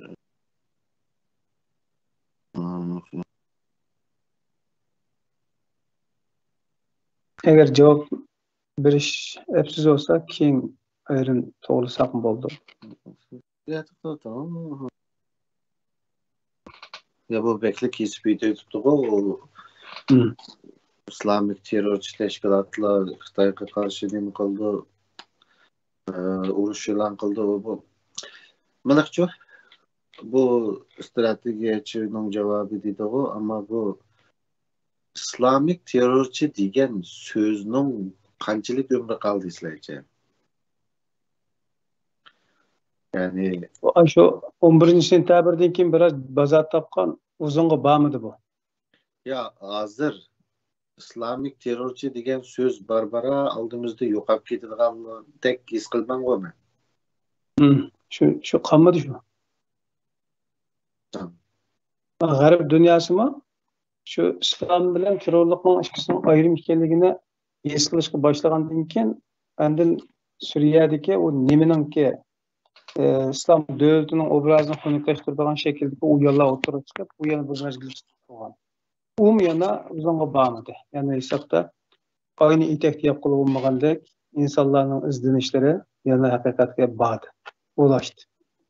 Hoş keyingi savol o'tildi. Yaqinishimiz so'rabdi. Amerikaning bundan burunqi urushlardan olgan tajribaga asosan bundan keyingi ikkinchi bir davlatning urushiga aralashmoqchi bo'lsa, odam kuchlar emas, iqtisod, qurol kuchi yordam qilish qatorliqlar bilan maqsadga yetishni tanladi deyish bo'lamdi. Bundan keyin hamma davlat shunday qilamki deymiz-ku endi, ya'ni hozir yani o'tliq shakldan tutishdek bir chorada nizomiy armiya bilan kirib urushgandan hozir hammasi vakolatli urushga o'tib ketdi u. Agarda bir ashaga o'zining armiyasini yani Amerika bu ikki urushdan keyin, Iroq va Afg'oniston urushidan keyin Amerikadagi public opinion, xalqning ra'yi menimcha uzun yillargacha yana bir yerda urushni ko'tarmaydi shu urush qilmaydi armiya bilan chiqib. Chunki xalq qo'llamaydi urushni. Hozir maqitim Afg'onistondan chekinishini ishkili partiya tarafdan Amerikaning 70% xalqi qo'llabdi-chu. Shuning uchun xalqning qo'llashi bo'lmasa, u urush qilmaydi. Masalan, NATOning harakat qilish nimasiga qarasangiz-mi? Harakat qilish bosqichiga. Mesela birincisi analiz qilib planlash, ikkinchisi tayyorlik qilish, armiya tayyorlik qilish, uchinchisi xalqni hozirlash, xalqni tayyor qilish, to'rtinchisi harakat qilish. Shuning uchun Amerika uzun vaqtlargacha, balki 10-20 yillargacha armiya boshlab chiqib bir yerga hujum qilishi Amerikaning ichidagi siyosiy vaziyat, xalqning ra'yi uni menimcha ko'tarmaydi va az deganda 10 yilgacha qilolmaydi. Undaq bo'lsa bizning Amerika markazli umidlarimizning chiqqanlik natija unumli bir natijaga erishish mumkin emas endi. Yo, Amerika hech qachon qo'shin boshlab kelib Xitoy bilan urushib bizni ozod qilib qo'ymaydi-ki, uni kutmoqlar. Faqat Amerika bilan Xitoyning o'rtasida chiqadigan ziddiyat, nima raqobat jarayonida o'sha yerdan shu to'plandim, to'g'a sho'rlashib, yondimdan mal kaçırmak deydi. Fursat paydo bo'ldi demakchi. Bu xalqaro siyosatchi bunda sebebi o'zimizni biraz baga o'qitishib qolgan, manda o'ylanglar, ikki bo'ri so'qishga vaqtida cho'risdagi chakallarda cho'glab yurdi-ku. Qaysi yerda o'zi olib shap yeydi. Şu xalqaro munosabatlarda bu dunyoda ikki cho'ng davlat birbirisiga kirishgan vaqtida biz yaxshi tayyorlik qilib cho'glab turishimiz kerak. Oxirgi savol kapli yulib olish lozim. Oxirgi savol, Amerikaning Afg'onistondan chekinishida bir beplan bo'lish ehtimoli bormi? Albatta. Abay dedim o tashlab chiqishning har xil yo'l, har xil maqsad tashlab chiqdi. Shuning uchun Amerika va bu yerda tayoqni yedi bo'ldi, uyiga qaytdi. Bo'lmaydi. Bu strategiyani eng nochir nima desanglar, har bir o'zingizga foydasiz ahvolni haq o'ylamagan shaklda bir o'riblar o'zingizga foydali ahvolga akib olmaydi. Çünkü Amerika tayak yedi, korktu, çekindi desek o hıldırıp ketken bulmuş. Çünkü onun her xil çekiniş var yani. Ahir sual dedim, yana bir sual paydo bo'ldi. Afg'onistondan Amerikaning chekinib chiqishdan iborat bu strategiyasi Xitoyning bir yo'l deb atayotgan bu planga nisbatan qanday ta'sir ko'rishi mumkin? Her xil ta'sir ko'rsatishi mumkin. Balkim Xitoy uchun agar Xitoy shu Afg'onistonda muqimlikni saqlay olsa, Taliban hukumati Xitoyga ishonsa, ishkisi kelishadisa va bu yerda Xitoyning ta'sirini bekrab qabul qilsa Taliban bir balvoq bir yo'lda guzatchi bo'ladi Afg'oniston. Agarda Taliban bilan Xitoyning orasi ichilsa va yoki har xil sabablardan kelmasa va yoki Talibanning ichidagi o'xshamaydigan kuchlar o'zaro to'qnashuvga kirib qolsa, albatta bu to'qnashuvga ular kirmaydi, unda kirgiziluvchi kirib qolsa, u vaqtida Afg'onistonga bir samandan yana bir o't yiqilib qolsa, bu yerga ishki qalam qanchalik nizoga kirgitib qolsa, anki bu yerdan chiqqan o'tni birileri O'rta tarafga puflaydi. Bir balvoq bir yo'ldan poyezd o'tadigan yerlarga qarab puflaydi birlari. Birlari uni mesela Hindiston uni Pokiston tarafga qarab puflaydi. G'arbliklar uni Sharq Turkistonga qarab puflaydi. Yana birisi bu yoqqa, yana birisi bu yoqqa puflaydi. Agar ayada bir samandan o't chiqib qolsa. Yani qaysining o'pkisi kuchli shunga bog'liq. Tamam. Şu Afganistan meselesinden yani ahirkli bir soru olsun. Biz bayatın bir kısım sordum ama inik bir cevap çıkmadı. Yani İngiltere İslam devleti bayraklar yapıldığı çağda Suriye'ye akkan yakınlar, güçler, arzu armallar, bu kadar Afganistan'a yakşı ihtimallığı bağ oluş mümkün. Ondak bir kırındaştan tavsiyeniz bunu. Şarq Türkistan'ın bayrağı üçün, Şarq Türkistan'ın tupraq üçün öləyli qeyndashlar. Bizden başka hiç neymiş üçün öldüğün cinimiz qalmadı. Hatta millet üçün emas, Uyghur üçün mü, Kazak üçün emas. Ümmet üçün mü emas hem yeterlik oldu. Hem de bizden öldüğün nersimiz, yani uğruna dedi, onun üçün öldüğün nersimiz vatan ve tupraq, vatan şu. Şunun üçün can berişikte yardanaydı. Onundan başka hiç kandak nesige menimce yeterlik ders çıkardık da oylayma koyarlardı. Tatkan zihnimizde. Tamam, Afganistan meselesi hakkındaki toxtalışlarımız bir şeye kadar bolsun.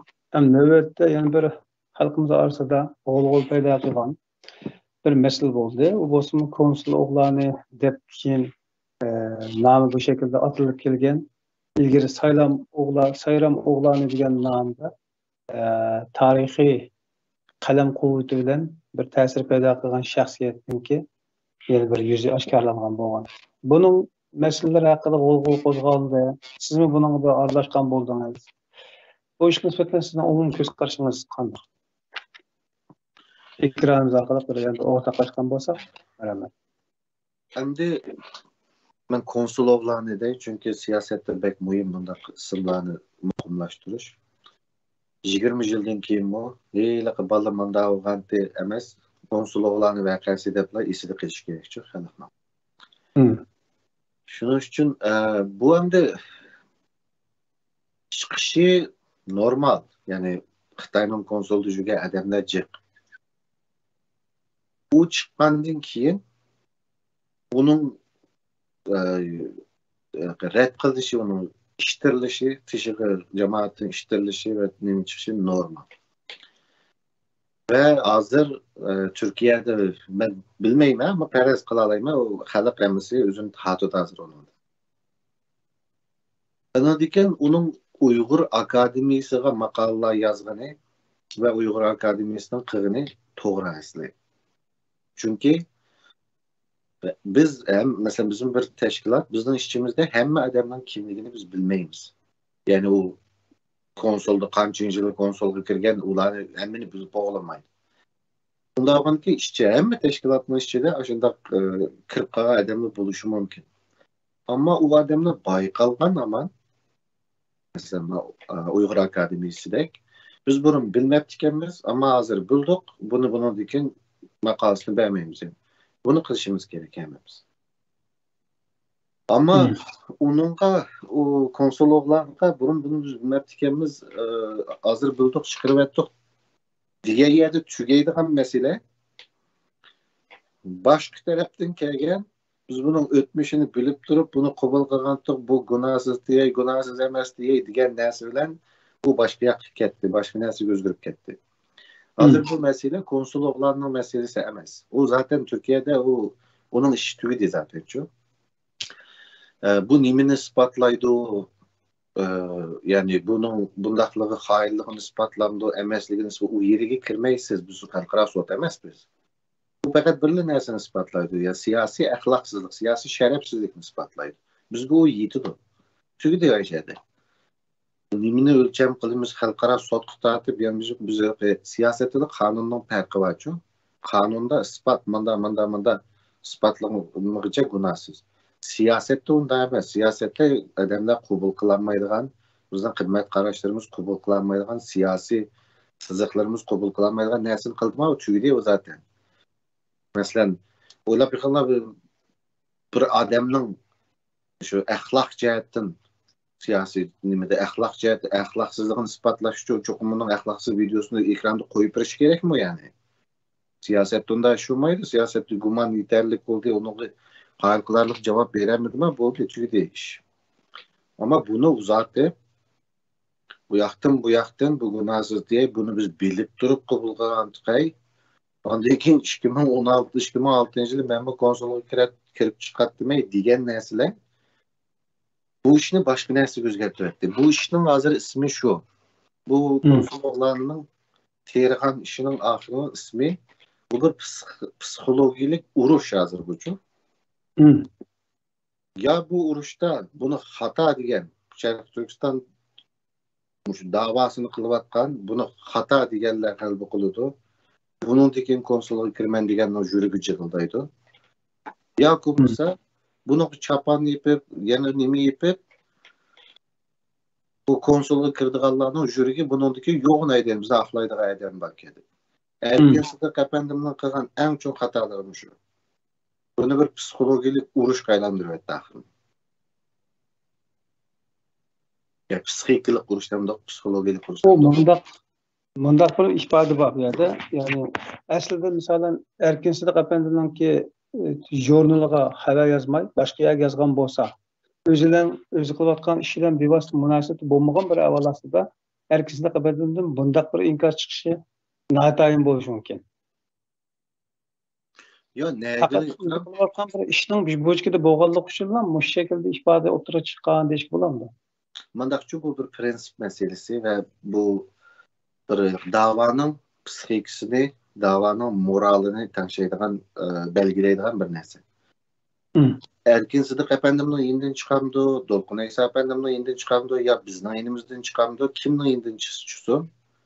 Çünkü abay dedim ki, hamma adamni bilib bo'lolmaymiz, balki chiqishi mumkin, biz bilmagan odamlar ishchimizdan. Hammamizdan qildigan ishi Uyg'ur Akademiyasining qilganini qilishimiz kerak. Biz bunu burun bilmeptik emas.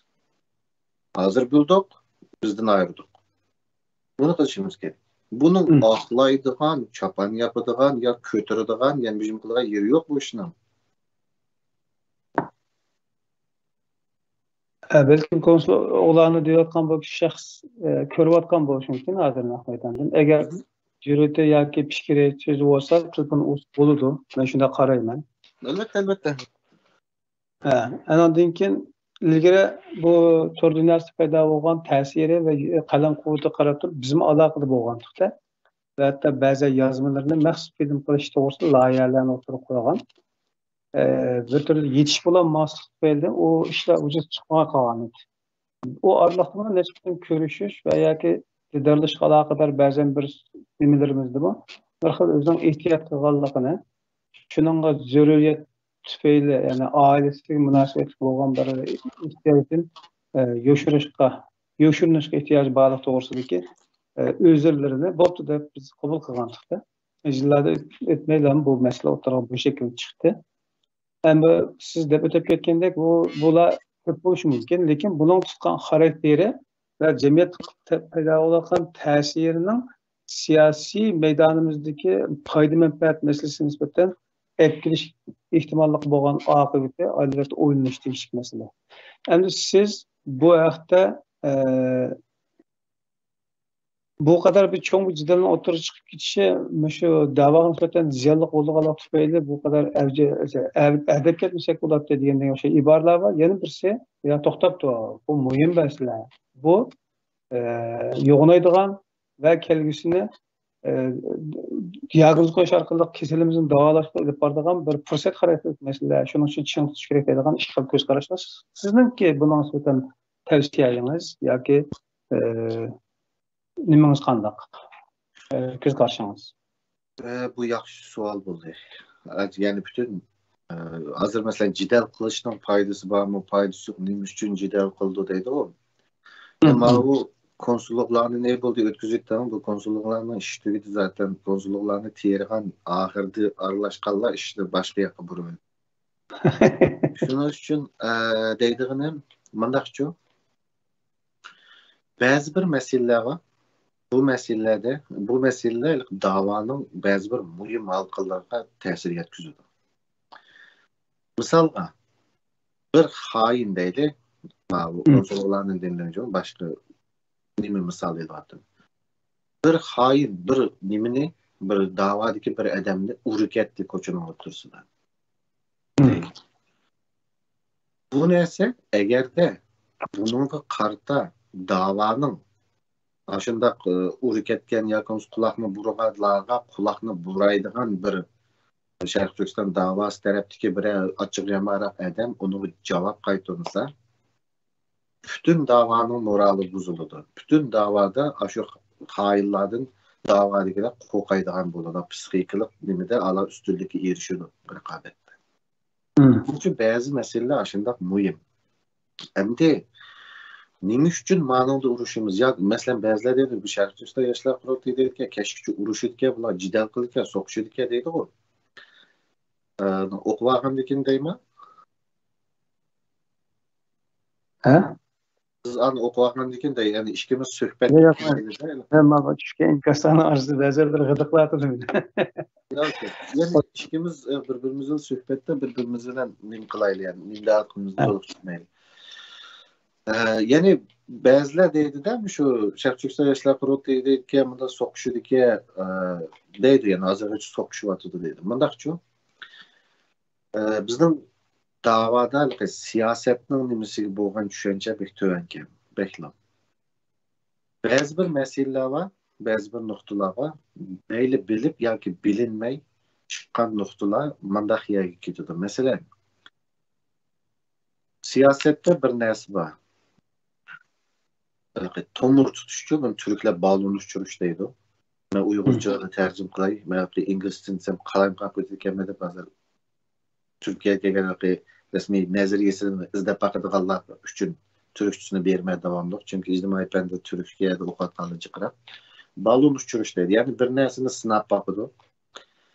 Bu nesi eğer de xalqdan bir nimi kelse, narazılık kemse, bunu astasda tekrarlap, bu yerde tekrarlapla bunu normallaştırdı. Andike köndürüydü. Biz hazır işqiçe Şərq Türkistan Yaşlar Qurultayı nimi üçün nurgullar noktalarda biz qattiq turib hammadan bilan tirakishib turamiz. Mesela mana tunji qitim İlham To'xta instituti biz avtonomiya alimiz degan vaqtida biz ashunda qattiq chijakab chiqmagan bo'lsak, nim bo'ladi. Yana birisi mustaqillik olmaymiz, yana bir narsa degan vaqtida biz tijaga qattiq chiqmagan bo'lsa, hech kim chiqmagan bo'lsa nima ish bo'ladi? Bizlarning oxirgi bu Xitoylar bilan oshgan yig'inda yana unga qattiq inkos qaytirib chiqmasak nima ish bo'ladi buni? Ya bu narsalar normallashatdi, xalq ko'ndiriladi va bu vaqtcha Xitoylar bilan 5-6 qitim yig'in ichilib bo'ldi xalqning oldida. Ha. Şunun için bazı bir prinsipal noktalar var. Bu prinsipal noktalarda, bazı bir kızıl sızak giden noktalarda normallaştırılması lazım. Könmeyimiz normallaştıramaysa diyen şekilde yalğız bir ya iki teşkilat emas. Siyasi ilmi səyək doğan adamlar bu narsa normallaşsa bizga bo'lmaydiganini bilgan adamlar hammasi qo'lidan kelgan shaklda norozilik bildirib chiqishi kerak. Bundan eng cho'ng misol bizning tariximizda ko'rilgan eng cho'ng misol nima desa, Sharq Turkiston Cumhuriyetining Cumhur raisini bir kechada mashina solab akatsa, g'im qilmagan haqchu biz. Ertasi ko'nganda normaldek. Bunda bo's bo'lmaydi.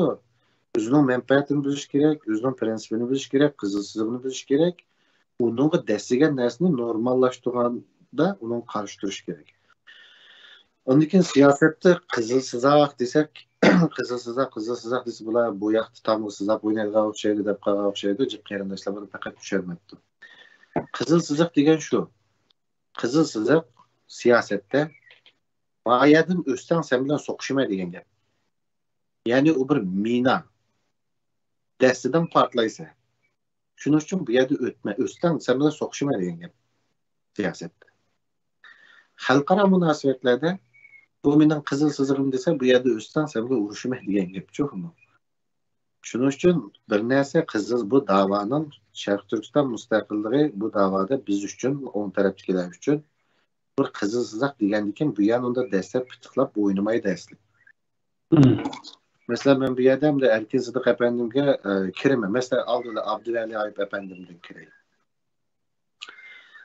Kıyırındaşlar biraz kallanlığını silkiyetip, biraz aklını bilen bir kallanlığını, pişkirinliğini tok tutup, ının diken gakılınlar. Abdülhali Ayıp Efendim. Bir yazmını yazıp siz, yazmının peşinde 2006 yılı Memmo Xitayning o'qish mukofoti puli Turkiyaga chiqdim. Bu yerda 6 oy o'qidim. O'qish mukofoti pulimni Xitoyga gashga oyda bir qitim berib, Xitoyning konsulligi yo'qlab turatdim. Oddiy da'vodagi odamlarni ko'rishdim, bir jamoatning uyida yetib qopdim. Va bir odamning uyiga boraylik desak, bu odam shashtikmi dedi, u gap hozirgacha xulqimning tugidi. Ya yana Tilgar Musabay mandaq deb gap taqatdi demoqchiman, o'zingizning degan narsangizni o'qib beraman zaten. Har qitim. Endi Ahmadjon, sizdan men bir savol so'rayman. Hozir sizning davlatingiz Gollandiyaga bir odam kelsa, bu odam Xitoyning o'qish pulida kelsa, oyda bir qitim o'qish pulini olgan Xitoy konsulligi o'zining o'qish ahvolini ma'lum qilib berib tursa va da'vodagilar bilan ko'rishsa, bir jamoatning uyida yetib qolsa, sizning uyingizga kelaman desa, siz bu odam ishlashdikmi deb savol so'ramay, nima deb savol so'raysiz?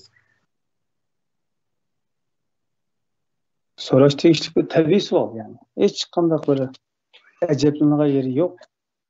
Bu savolni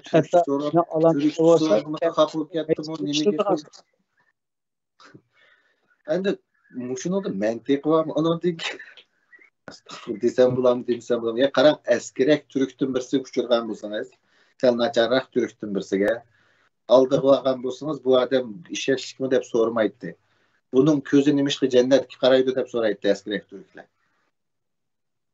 Ya'ni bu kadar normal, bu kadar oddiy bir narsani uni yana so'rab chiqib ushq qiladigan buning nima hojati bor, nima roli bor? Buni endi mendan gumonlik qildi, mendan manda qildi degan odam men bugun chiqarib qo'ydim. Buni da gumon qilishimiz kerak dedi-da. Biz buni da gumon qilishimiz kerak. Bunun nimasi isbot. Ya'ni mening deganim, demakchi o'g'lim. Mening bitim ekranga chiqib qoldi-ku. Ya, chiqib qoldi. Ha, aslida ikkisi ikki xil gapda, birisi bir nima, ya'ni birisi gumon qilmaslik kerak, hammasi menga tuhmat qildi deydi. 48 soatdan keyin men bu konsulliklardan gumon qilish kerak deydi. Ya'ni 48 soatdan keyin gunohsizlik isbotlanish. Ya demakchi o'g'lim, bir maydonlarni to'xtatinglar, bir tikishinglarni to'xtatinglar. Bir siyasi meydan bir narsani uygununla aldida sadagan ketay. Siyasetning nimaligini, siyasi meydanning qandaligini bir uygununla. Onun keyinden ma yo'lda mansak to'g'ri ekan, ma bizning yo'limizga deb bir narsani bekitib, işte nonning tikishini bir aniq qilib, undan keyin meninglar ma millatni ham pitiqlab bir qalayimqon qilyapman. Har qitim shu sizlar, masalan, mashalchilar deydi, men kechirsizlar, men mashchilar deb atayman. Chunki mashalni Hüseyniye Ruhi ile ilk safta ben dili tevfikle ve bizden boğularımız yakın. Bu sizlerin hazır kıvatqınlar ular yakın meşale emas. Sizler mesela qaranglar ha. Biz olim deydiganmiz, bizning millatda ajoyib deydigan. Va dunyoda soha degan bir narsa bor, kasb degan bir narsa bor. Hamma odam o'zining kasbida, o'zining sohasida bilimlik. O'zining kasbida olim agar olim bo'lsa. Her qanday adam o'zining kasbidan, o'zining sohasidan atlaqli chiqqan aman qarqo'saq. Her qanday adam. Masalan, agarda biz qilayotgan ishimiz, da'vorimiz Marsni ko'rdigan yoki Yupiterni ko'rdigan bir teleskop yasash bo'lgan bo'lsa, ishning beshiga optika doktori, injener erkinsida qapandimni ishning beshiga qo'yib, hammamiz kulush kerakdis, kulushni atyorki kerakdis, atyorkini akab turdik. Hammamiz kendida xizmat o'taydik. Agarda bizning ishimiz bir dunyoda bir ocharchilik bo'ldi, bir yerda bug'doy kep qoldik, birinchi ishimiz 1 million noy qish bo'lsa, agar ishning beshiga erkinsida qapandimni ya meni chiqarmaydi. Ishning beshiga navoiydan birini chiqaramiz. Hammamiz shu navoiy nima desa shuni qilamiz, ximiya jug'irimiz, suv qo'yamiz. Akilamiz o't qalaymiz, u yoqadi. Hamma odam o'zining kasbida ishning ahli, o'zining kasbidan chiqqan aman hamma odam qarqo'saq. Bu nihoyatda oddiy narsa bu. Shuning uchun hamda Erkin Sidiq efendimning shu libisida, ya'ni shu siyosat to'g'risidagi so'zlayotgan gaplar nimalar, buni ochiq so'zlash menga tushib qoldi, kechirsizlar, ammo hech nazariy asosi yo'q, hech bilim asosi yo'q, hech ilmiy asosi yo'q gaplar. Masalan, qachonki shu jidal chiqdi deyilgan nuqtalar qarasanglar, qachonki o'zi bilib yo bilmay yo tushunib yo tushunmay degan gapdan keyin jidal chiqdi. Masalan, birinchi mening esimda qilishicha bayroq ko'tarmay namoyish qilaylik, 90% boshqalarning bayrog'ini o'zimiz turishib davlatni, 10% o'zimiznikini ko'taraylik. Dunyoning nerede shunday ish bor? Mesela Tibetliklarni ko'rdikmi, 90% Amerikaning bayrog'ini 10% o'zinidan ko'tarib chiqqan. Falastinliklar doshlar shu bormi? Kimdi bor shunday ish? Unga yana birisi nima uchun 90%, nima uchun 79% emas? Bu bir. İkincisi, nima? Yüzünü atkan ayollarning Türkiye'deki yüzünü atkan kiyim to'g'riliq. Qarindoshlar, dunyoda demokratik davlatlar, ikki xil demokratik davlatlar bor odatda ko'pincha. Birisi sosyal demokratik davlatlar, yana birisi liberal demokratik davlatlar. Yevropadagi ko'p davlatlar sosyal demokratik davlatlar. Ammo Amerika, Kanada, Avustraliya, Yangi Zelandiya va Britaniya 5'i liberal demokratik davlatlarning turiga biz. Liberal mesela Fransiya sosyal demokratik davlat boshqa ba'zilarning kiyimlarini cheklashi mumkin. Ama liberal demokratiyada, yani Erkin Sidiq efendim yaşayotqanı 30 yıl olan devlette bir adamning kiyimiga aralashmaysiz. Liberal demokratiya, liberalizm degan narsadan azroq o'rganish lozim. Hech kimning kiyimiga, yana bir narsaga aralashmaysiz. Mayli u ba'zilar deydi, ya nima yog'liqni dedi, niqobni demidi, yana bir narsani dedi, man demidi deb bir to'p nimalar bor-ku, nimchilar. Birisining ayoli beshini ochamdi, yog'liq chegamdi, maska taqamdi, yuziga niqob taqamdi, beshiga motoning qalpig'ini kiyib chiqamdi, yoki yuziga gilamni o'rab chiqamdi. Sana ne? Chiqatig'ing nima haqning ayoli? Kim bo'lsaqda hammamiz. Liberal demokratiya bu. Ochidi, yapidi, qanchalik yapidi, shunchalik yapidi. Bu Amerikaning nimasi bu? Endi ba'zilar deydi, bu bizning davlatimiz bo'lmag'achqa, bizning g'arbga yomon ko'rinib qolmaslik uchun biz boshlarni yo'qotishimiz kerak. Qarindoshlar, Turkiyada jiq olsa, yomon jiq olsa, ya 500 do, ya 600'dü. Ayal kişi yüzüge aşınıp kiydike. Şimdi taqaydike niqabni. Endi bizge birisi sizlarga davlat kesipirayli degan to'q 600 kishining yuzini e'tiborini bizga taqashdi degan bir siyosatchi bormi? Ya sizlarga bir lagerlarni taqab berayli degan ayolning ruxsarini bir ko'msak taqmaydiq degan ish bormi? Amerikada ya Avstraliyada, Kanadada, bir yerda. Nima uchun qichishmaga yana tatlab jidal chiqaramiz? Bekor. Bu 500 ya 600 kişi takmamız takaptı. Ula özü meyli dinli itikadım dep takamdı. Yakumusu modu dep takamdı. Yakumusu nimi dep taksanız bize ne ya bize ekşigi nimi anladın? Bize bu oturup ayarlarının kimine sözleşemdik kim nimi giysin kanakısın da bu modu biz Zara şirketinin bir dizaynerlarıma bir kiyim layıklaydı. Bize ne? O şey yakımı düşemdik hem de kanç olsa.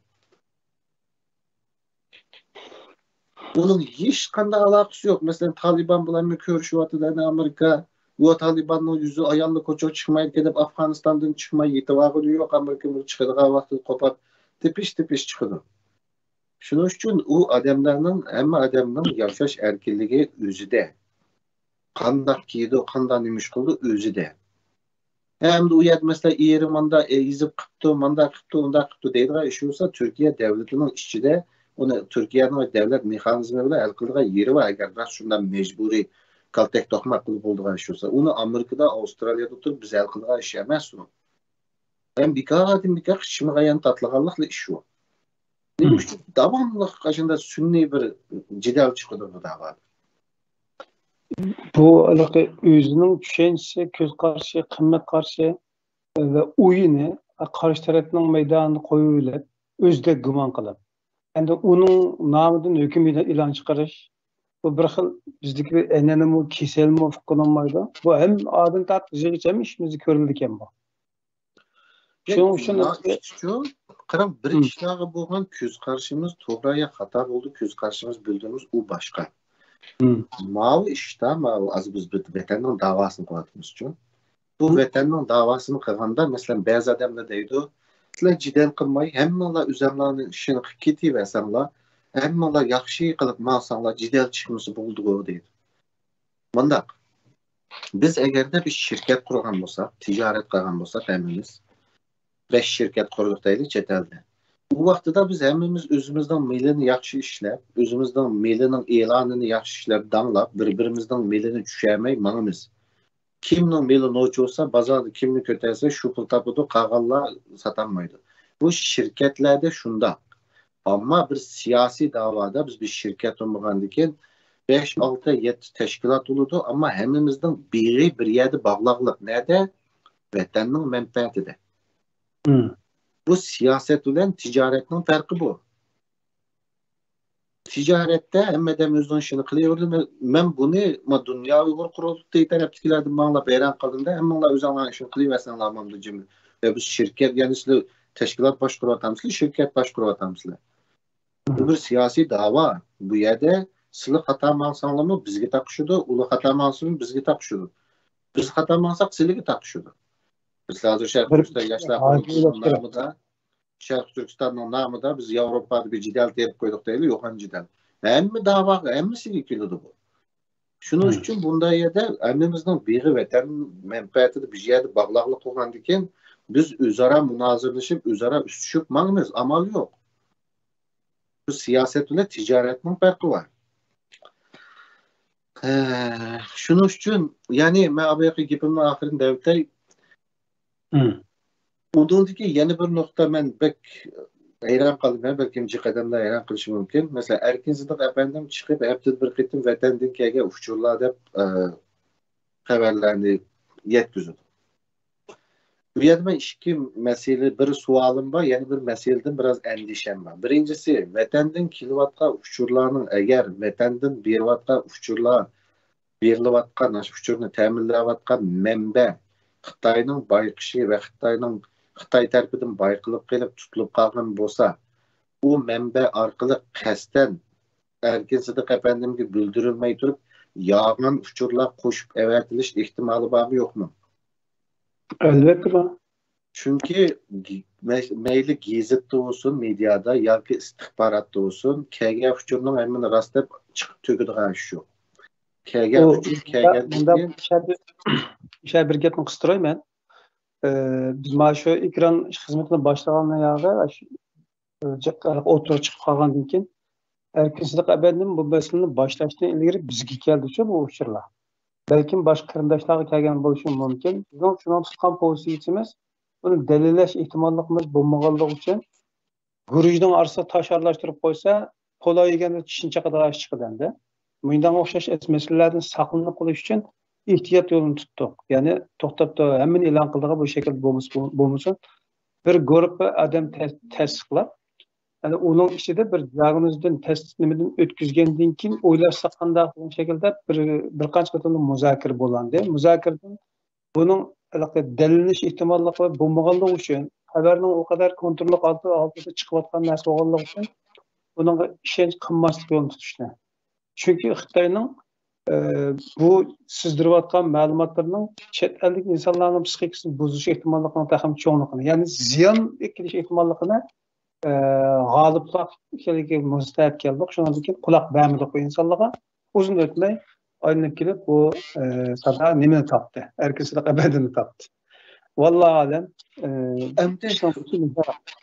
bu mening savolim shu, ya'ni buning ashta bo'lish ehtimoli bormi? Ya'ni sabotajchi xabarlarning yolg'on xabarlar qo'shib avatilish ehtimoli bormi yo'qmi? Bor. Ondan keyin mayli media olsun, mayli istixborot olsun, xuddi siz deganni qiladi. İstihbarat olsun ya mediaga kelgan uchurning hammasi analizdan o'tkazildi. Analizda o'tkazilib, ma'lum nima qilib bo'ldi degandan keyin chiqarildi. Bu bir. Ikkinchi nuqta, agar erkinsida qapandim o'zi kelgan uchurlarni ashunda rostligiga ishosh qilsa va ashunda dalillayolsa, nima uchun Uyg'ur sotiga bir guvohchi bo'lib, shu butun so'zlagan Twitterga chiqargan narsalarni inglizcha dokument materiallashtirib Uyg'ur sotida guvohlik o'tmaydi. Bu mening kallamdagi savol yani. Shuning uchun meni kallamda hozir bo'linayotgan shu kundalik xabarlar to'g'risidagi savol bu-da. Ondan keyin yana bir masala. Bu mustaqillik demayli, ozodlik deyli degan yana bir gapni anladik. Ya'ni Erkin Sidiq efendimning har bir qancha oyda albatta Abduvali Ayub efendimlarmi bor. Mehshalchilar guruhining har bir qancha oyda bir siyosiy nuqtada aytgan vaqtda bir qora yumor, hajvi, qora qo'saq gaplar chiqib turadi. Masalan, mustaqillik demayli, ozodlik deyli. Yani İngilizce nima deymiz buni? Yani independence demaymiz, liberation demdi. Yani agar biz independence demay liberation desek, buni deganimiz liberation of Uyghurs demdi yoki ziminimizda demdi. Uyg'urlarni kampdan liberate qilib, azod qilib, qozoqlar qilib qolamdi. Yoki liberation for Uyghurs, qozoq, qirg'iz, o'zbek hammasini sanamdi. Ya Uyg'urlarni qutqizsak ishimiz tugamdi. Yoki ziminimizdan liberationsi bo'lsa, u yana mustaqillikka ketadi u. Shuning uchun men nima uchun bularning mustaqillik degan so'zga nima uchun allergiyasi borligini men tushunamadim, faqat tushunamadim. Ammo bir tushungan narsam shu bo'ldi. Bu qitim Abduvali Ayub efendimdagi yaqinda Erkin Sidiq efendim nomi chiqibdi. Ya konsuldan o'qish mukofoti deb o'qigan kabi ish kelsa, men bu yerda gumonlik da'vatmayman, ammo bu xoin andan manda da'vatmayman. Men faqat da'vat qildim.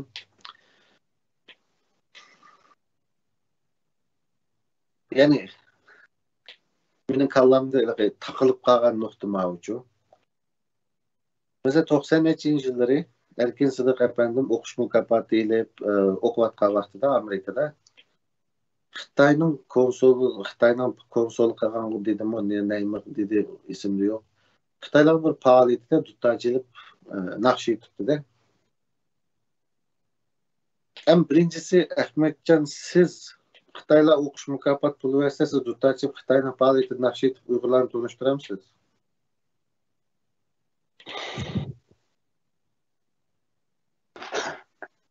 Ben asli kichkimda duttachi oldim. Nurg'un naqshlarni yozdim. Lekin san'at sohasida agar hech narsa qaramaygan bo'lsam, men bir yulduz bo'lishim mumkin-ki. Ama bu xil yollarda meniş mening tabiatim yo'q, meniş iqtidorim yo'q ekanda. Şu ben kılamaydigan bir iş. Ya dutta çala alayım diyor musunuz ya? Okuş mükafatı ve Xitay'dan faaliyeti de çalamayım diyor musunuz? Ya o demek çoğunun sanat noktasından qarab turib, bunda bir işe ben işe baramayım. Tamam. Ondan sonra mecbur kalmasak baramayız bunda hayata. Tamam. Yani qanchalik qarindishimiz Xitoylarning faoliyatida men avvalgi qizini aralashtirmayman. Mesela qizi usul o'ynabdi, kichik qiz narsida aralashtirmay, u axloqsizlik qildi, u namard qildi. O qizida hech qanday nim yo'q o narsida. Qandaq adam qanchonlar Xitoylarning nimasida duttachilik Uyg'urlarni tunutib Xitoylarning faoliyatida buni qanchonlar qilishlarni bilmadim. Ama mening kallam taqishib qolgan yerim bu.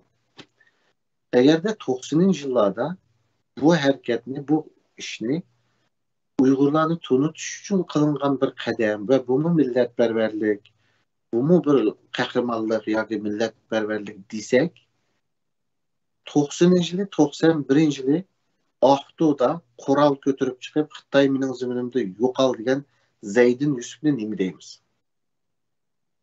Zeydin Yusuf o vaqtida Xizr olamda, Evliya olamda nima bo'ldi? Kahramanlık qaysi? Mening kallamda bu var yani. Ben Zeydin Yusuf'ni kahraman deb ko'radigan tarafdagi odam. Bunu demek.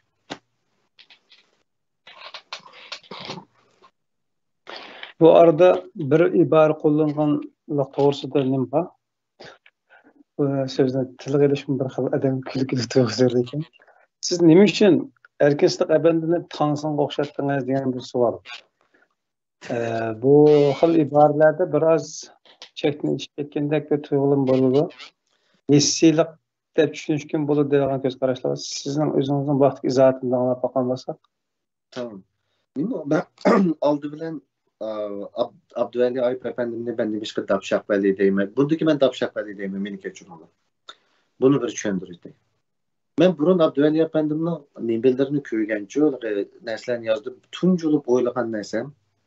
Bu adamın sağa sunma aşkı bilmeydi. Şunun için bu adam bu çıraylık süzleşkül bulur dep oylagancu. Ama her xil türlü yollar bilen siz mi ikram çakadınız, başka yollar bilen mi alakaştırışmak gibi bulmaydı kendi. Ama ben hiç kaçan ben Xitayning fuqarosi, men Xitayning pasportini talab qilmas, zimin talab qilmayman degan narsani ko'rib boqmabdi ekanman. Burun chalib puli bir fuqarolik, pasport degan narsani tushunmaydi ekan deb anglag'achqa men bir programmada sizga fuqarolik degan nima, pasport degan nima, eng muhimi consent ya insonning moyilligi deb so'zlagandim. Ama ben onu ko'rmabdi ekanman. Bu qitim bir Turkiyadagi bir qarinishimizning yozmasidan ko'rib, rostdan desam men tam qoldim. İset Şarkı Türkistan üçün uğraşkan aşı armiyamızdan askerleri. İset. Yani bazı qeyrindaşlar keçirsizlar kötürdüğün bir kesbi kötürdüğün bir nima var bizde kesim. Abdüveli Ayıp Efendi memtili tevfik dedik. Memtili tevfik anlatılmakta ve aşkan bir adam emas.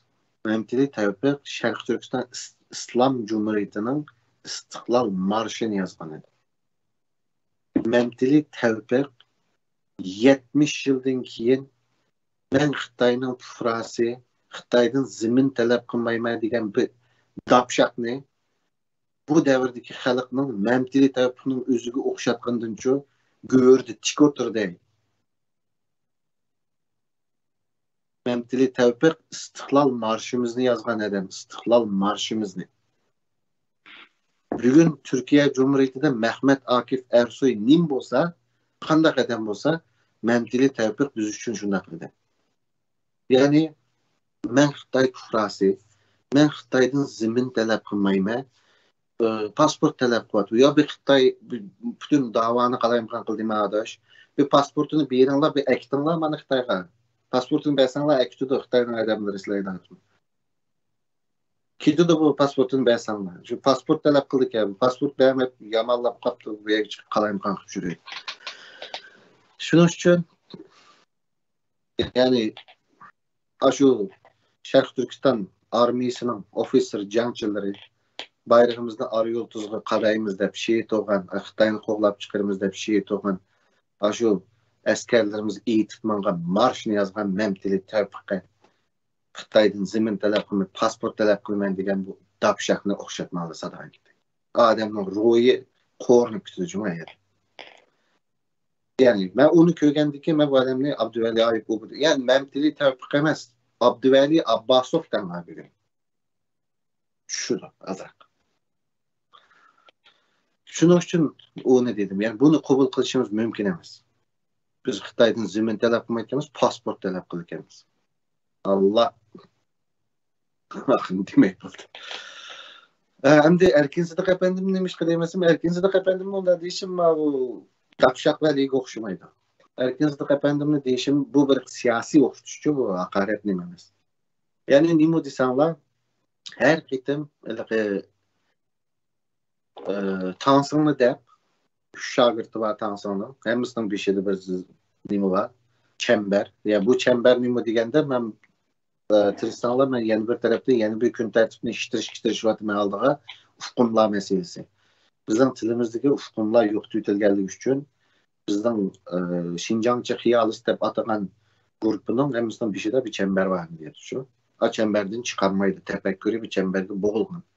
Ve bu çemberine takakan 3 şagird Erkin Sidiq efendimden keyni de. Şunun için onun kendi bu her bir şehirler, devletler bağa vaxtıda tansın ne dep bir cideller çıkışıydı o tansın bir cidel sebep oldu bular uruşudu. Anlakin yani bir sefer arası devletler basa kasaya kiyodu o tansınlar. Şunun için bir siyasi okuştuş bu. Yani hakaret okuştuş. Şu. Onun için bu yer bir nesin tabi. Bu ilk hakaret ama siyasi okuştuş, siyasi okuştuş genelse bunu nime kılış için işletmedim, hakaret kılış için. Ama şunda bir nesin tabi bu yer. Şarkı Türkistan davası kırılmış bir devletin bir neçe milyon adamın davası. Bu bir adamın butkılıyla onu çokunduğun davamız.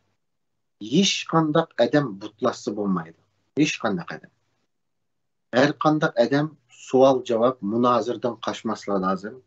Tenkitten kaçmasla lazım. Ağzıdan çıkan gapning çıkardığın ciddilige iyi oluşu lazım. Abay ben dedim siyasette bazı nesler kızıl sızık. Red line deydi o İngilizce. Red line'ı destiniz o mina partlaydı. Ve bilip ya ki bilmey her bir kanca ayda bir cidelgi sebep bulatkan gipanlar bek çıkıp gitti. Her kıtım biz inkas kayturumuzda mesela bir teşkilatımız var ki bizim emrimizge vekillik kılgan teşkilat. Bunun 20'ye karsak biz Abdünomiye alamayız degan muavin reisler var. 20'ye karsak biz Xitaydan pasport talep kılmız, zimin talep kılmayımız, müstakillik demeyli, azatlık deyli, bayrak kötəməy namayiş kılaylı, yani bir nərsə, yani bir nərsə. Bu bizge vekillik kılgan teşkilat bu olsa bu bir yerde Şərq Türkistan müstakilliği deyilgalı nədə? Ya muşlarının hemimiz konsul oğlunu mu koşunlar zaten hemimiz konsul kırıp çıkan ötmüş var ki koşunlar katası reis kılınlar dünyaya tam yarışıdı yani. Nimdeyimiz hem de.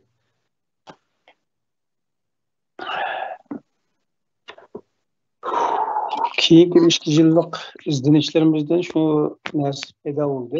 Kazanğa okşatsak insanın vücudunu. Eğer onun şeker atsak tamamı bulunmuşkakları şekerinin təmi. Tuz atsak tuzun təmi taqağandak. Yani kazanğa taşlanğan her nerse kazandaki terkipke tesir gösterdikinde. Aynı şunun misali insanın bugünkü kim buluşu da onun kimligiga qo'shilgan xurujlarga qarasak, onun bugünkü kimliginin nima uchun bundaq kimlik bo'lganligini, bundaq kimliklar o'tirib chiqqanligini yoki bundaq bir xususiyatda ifodalanganligini bilish mumkin. Masalan, ziyolilar qatlamidanki asosan Xitoylarning yumshoq qatlamidan yoki yumshoq siyosatidan yoki qo'llashidan yo bizimizdan degandek ishchi qilib bir pag'ilari, xurujlari tushib ketgan yerlar borda. Ana shuning xijolat tufaylidan ba'zan ishlarni qilinmaydi ekan, deyilmaydi ekan. Alim ulama qarindoshlarimizningmi kelib chiqishida millatniki yumshoq quymoqini yeb, to'ning yuqori sallisida nimsida to'sida o'tirib, andan keyin o'zining oqqan tari oz eqib, ilmni muddat chunqurlab yaxshi o'rganib bo'lolmay, andan keyin bugungi nuqta kelib qilib, yani millatning beshiga chiqib qolgan ekan, ulardan chiqqan natija asosan bugungi shu natijaga keldik. Yani bizni qilgan xurujga qarasak, bizden nimalarning kelish ehtimolli bo'lgan narsa yeshiladi ekan. Buning uchun olim deyotgan qarindoshlarimizni besib o'tgan ko'riklarining xijolati balkim har minut, har soat, har sekund uningki yaxshisini bo'g'ib turayotganligi uchun millatning mustaqilligiga bo'lgan besayotgan qadamlari mazmut bo'lolmasligi shundan bo'lishi mumkin. Bugungi suhbat biroz erkin bo'lib ketdi deb, erkin texnik erkin qilib qoldikmi?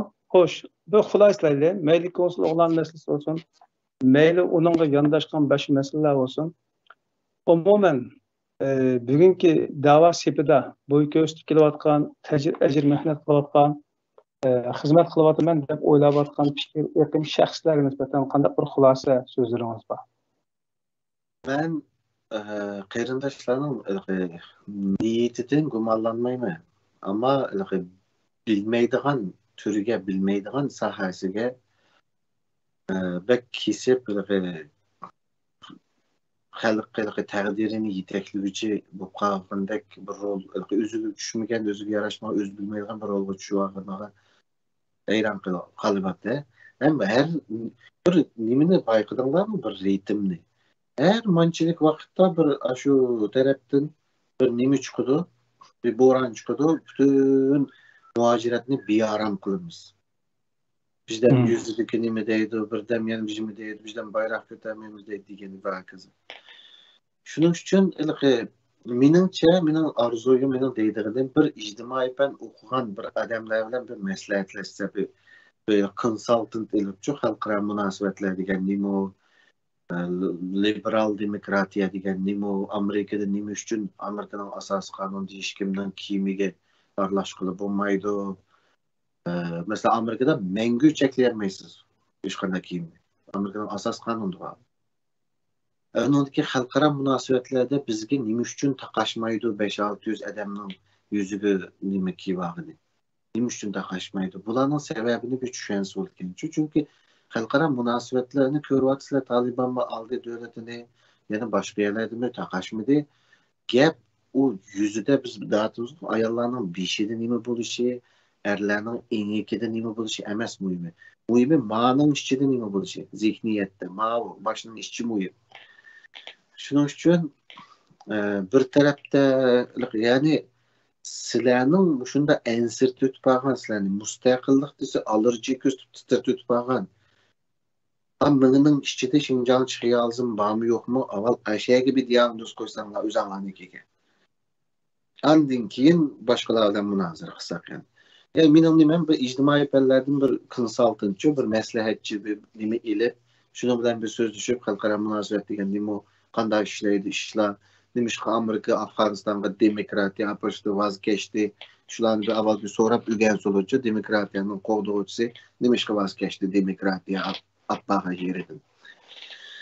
Şunun için benim nimem bu. Endi nimige ben bir noktanı koşup koymaya mecbur geçirsizler. Bu nimede ekranlarda Uygurlarını birleştireli, istihbaratlaşaylı, piştin pasat kıldı. O bu bir reallıkını kabul kılınlar kıyırındaşlar.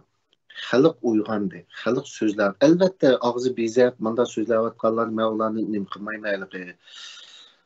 İlhamlandırıp ula doğru kıvatı demeyeyim. Şahsen bizden teşkili işkinde alakamız yok onda nim bilen. Ama adamın ağzına itibar olunmaydı. Hem adam sözleydi. Bu bir demokratik bir dünya yaşatımız. Çünkü mesela bizgi mayar kılınasını yazılı sözleydi. O nimi muymemez. Hem adam sözleydi. Şunu ama bir nas enik bolsun ki biz bir siyasi dava kılvatımız. Bu dava kılvatkanda muşunda uruşlar, başlarının sokuşu bu normal. Yeni birisiga şunu itiraf kılınlar ki hazırki vaziyette şu pitni pasat kıldı, şu benim ziyolilarimga yoki mening butumga fitna fasod qildi degan gap bilan tushayotgan yomg'irni u kunlik to'siyolmaydi ortiq.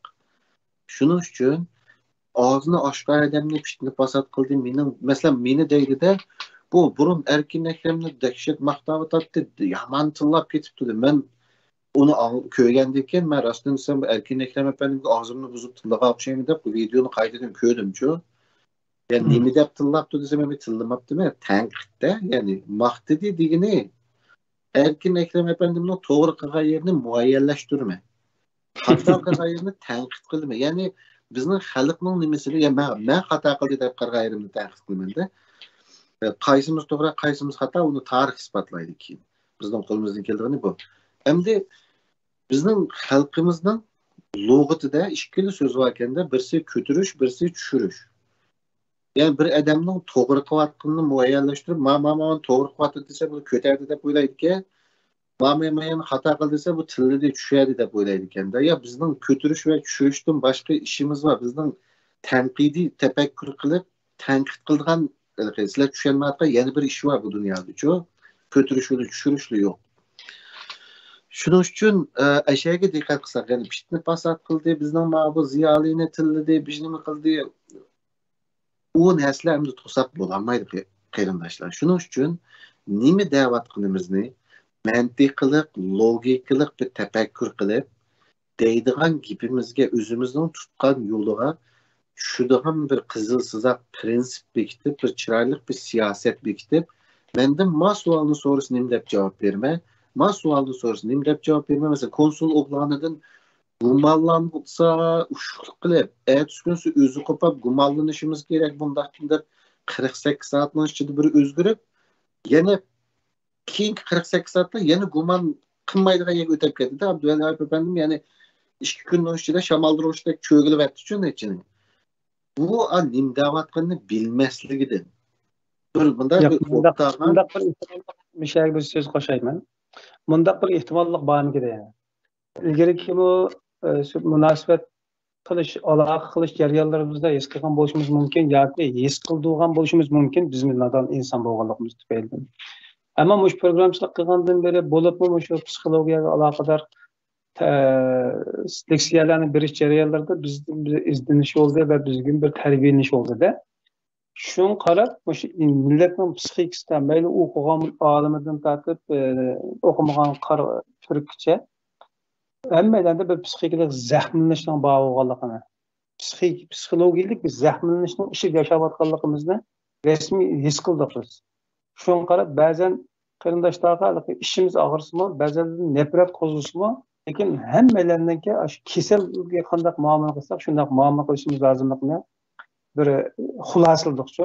Shuni qarab bir ig'i yo'lni tutib ketdik. Bu tutgan bu yo'limiz bilanmi ba'zi qarindoshlarning nazarida yumshoq bo'ldik, ba'zan har xil ataldik, tamam mayli. Lekin bu yerda ta'kidlamoqchi bo'lgan narsa nima desa, bir kuzatkichi bo'lish sifatimiz bilan biz insonlarimizning sog'lom, normal bir kayfiyat va ruhiy psixikasida turayotganligiga jazm qilmay turib, uning o'zgarish xarakterli ba'zi narsalarni sadoqati va yoki yurakdan chiqqan bir harakati qatorida xulosalatishga oldirmasak demoqchiman. Mening birni yurakdan chiqqan gapim shu demoqchi emas. Men qaysi gapini yurakdan chiqqan deyman. 2 kun gap qaysi yurakdan, qaysi börekdan chiqqan men qanday bilmayman.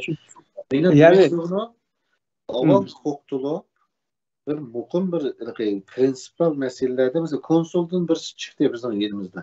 Konsuldan rasmi chiqdi birisi. Sharq Turkiston yoshlar qurultayidan chiqamdi. Dunyo Uyg'ur qurultayidan chiqamdi. Yoki yana bir tashkilotdan chiqamdi. Hammamizning qildigan ishi Uyg'ur akademiyasidan qilgan. Biz buni burun bilmab ekanmiz. Buni degan chiqarib o'tamiz. Tugdi. O'sha yo'l tugaydi ish. Biz shuni odat qilishimiz kerak. Chunki agar biz uni qilmasak, Abduvali efendimning o'zgartib o'tirdi yozgan 48 soatdan keyin yozgan nimasiga qo'shilmanda, bular gumonlanish kerak. Gumon buni ayirib etish kerak. Agarda unda qilmasak, degan yerga qo'shilmaydi masalan. Unda qilmasak, Xitoyning konsuliga kirdiganlarning noaytimi mag'rur uyaga kirdigan bir nima yaratib qo'yamiz deydi. Ya bu muşu inkasını yazgan vaqtida nima yegandingiz? Ashuni davomli gapiring foyda qildi ekan sizga. Estağfurullah. Şu dedim o keyfiyat biz mavi so'pliq nimisda bir gap bor, hol va maqom deydigan. Hol o'zgarib turdi deydi. İnsanning holi shamolga, havoga, oftobga, suvga chiqqan chog'da o'zgargandek o'zgarib turdi deydi. Maqom o'zgarmaydi deydi. İnsanlık bitiliş jarayonlarida turli maqomlarni besib o'tadi ekanda.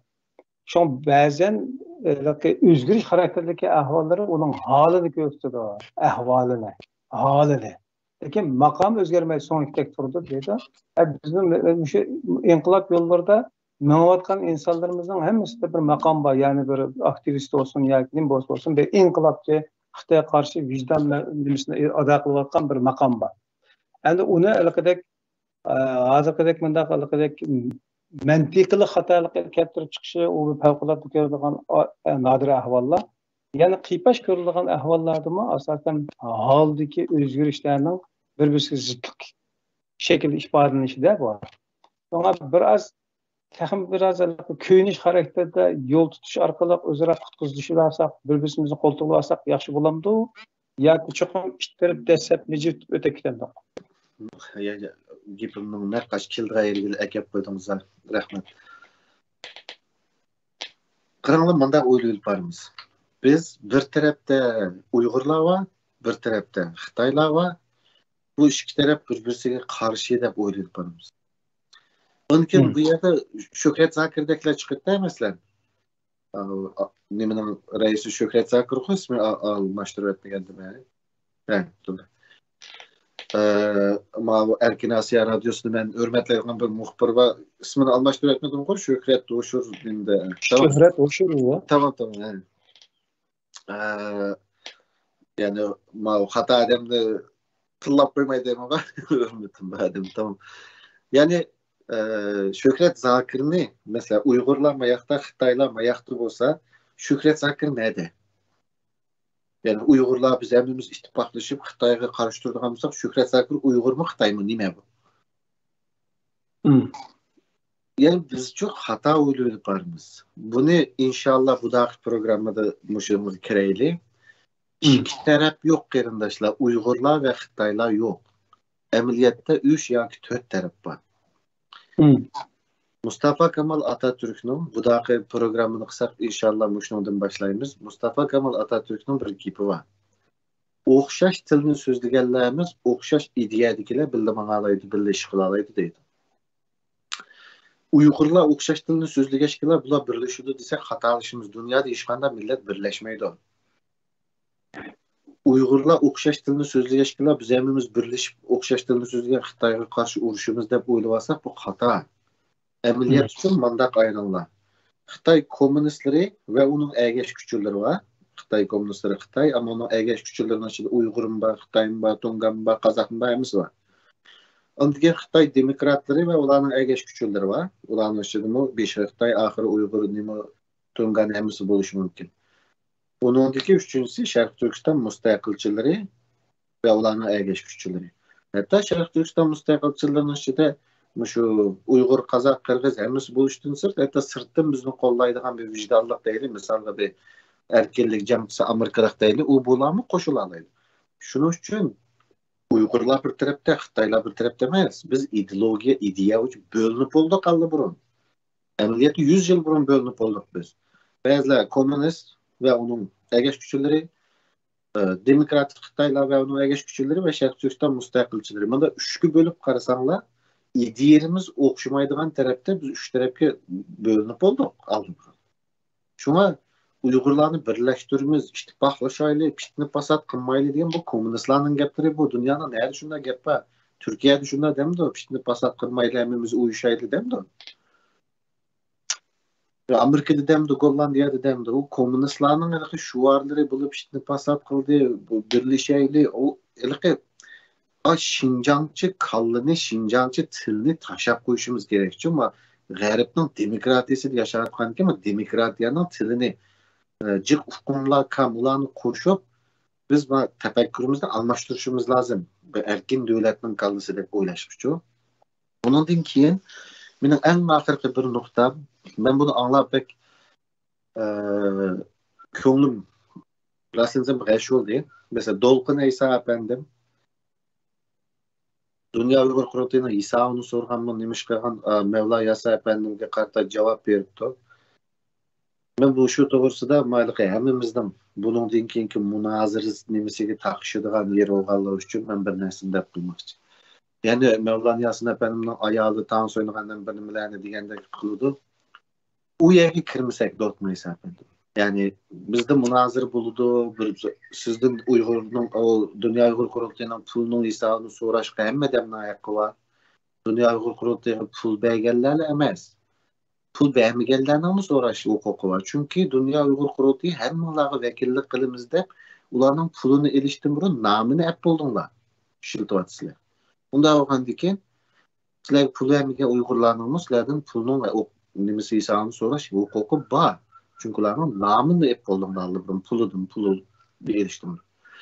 Shuning uchun hammalar so'raydi, uni chiroyli javob bera olgancha bersanglar, ammo uning ayoli u yerda buni qilgan, buning qizi u yerda buni u yerga kirmasak, ya'ni ilm o dapshaq va levada tang o'zimiz deb saviyamizni jiqtuvanga tushadi, hamda belning ostiga tushib ketmasak.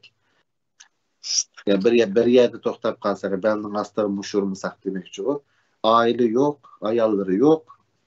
O yerga kirmasak. O yerga kirsakmi, belki sizlar foydaladigan bir cho'ng bir ortiqchilik mi yo'q ya Dünya Uyghur Kurultayı'da agar o yerga kirsakchi. Shuning uchun hech qaysimiz kirmasak, oila nima yo'q, bolalari yo'q. Munozirimizni davomli qilsak, bir-birimizni siyosatdan chunki urush tepish bo'ladi. Ammo belning ustida, ostida emas. Demoqchiman, rahmat. Sizga ko'p rahmat. Undaqda shu asl planda 1 soat degan to'q. Yana bizning shu vaqt boshqarish iqtidorimizning tubanligidan 1 soatdan eshib ketdi. Lekin ko'rman qarindoshlarning zerikmaganligi, ko'rilish sonining tushmaganligidan ma'lum. Oxirgi 1 minut ichida qarindoshlardan agar telefon kelsa qarshi olamiz. Bevosita ovozda so'rasanglar, ham yaxshi bo'ladi. So'raydigan savollaringiz bo'lsa. Men imkonsni bir tarafdan o'qig'ach, so'rash tegishli deb qolgan savollarni so'rashga yoki ekranga chiqarishga tirishdim.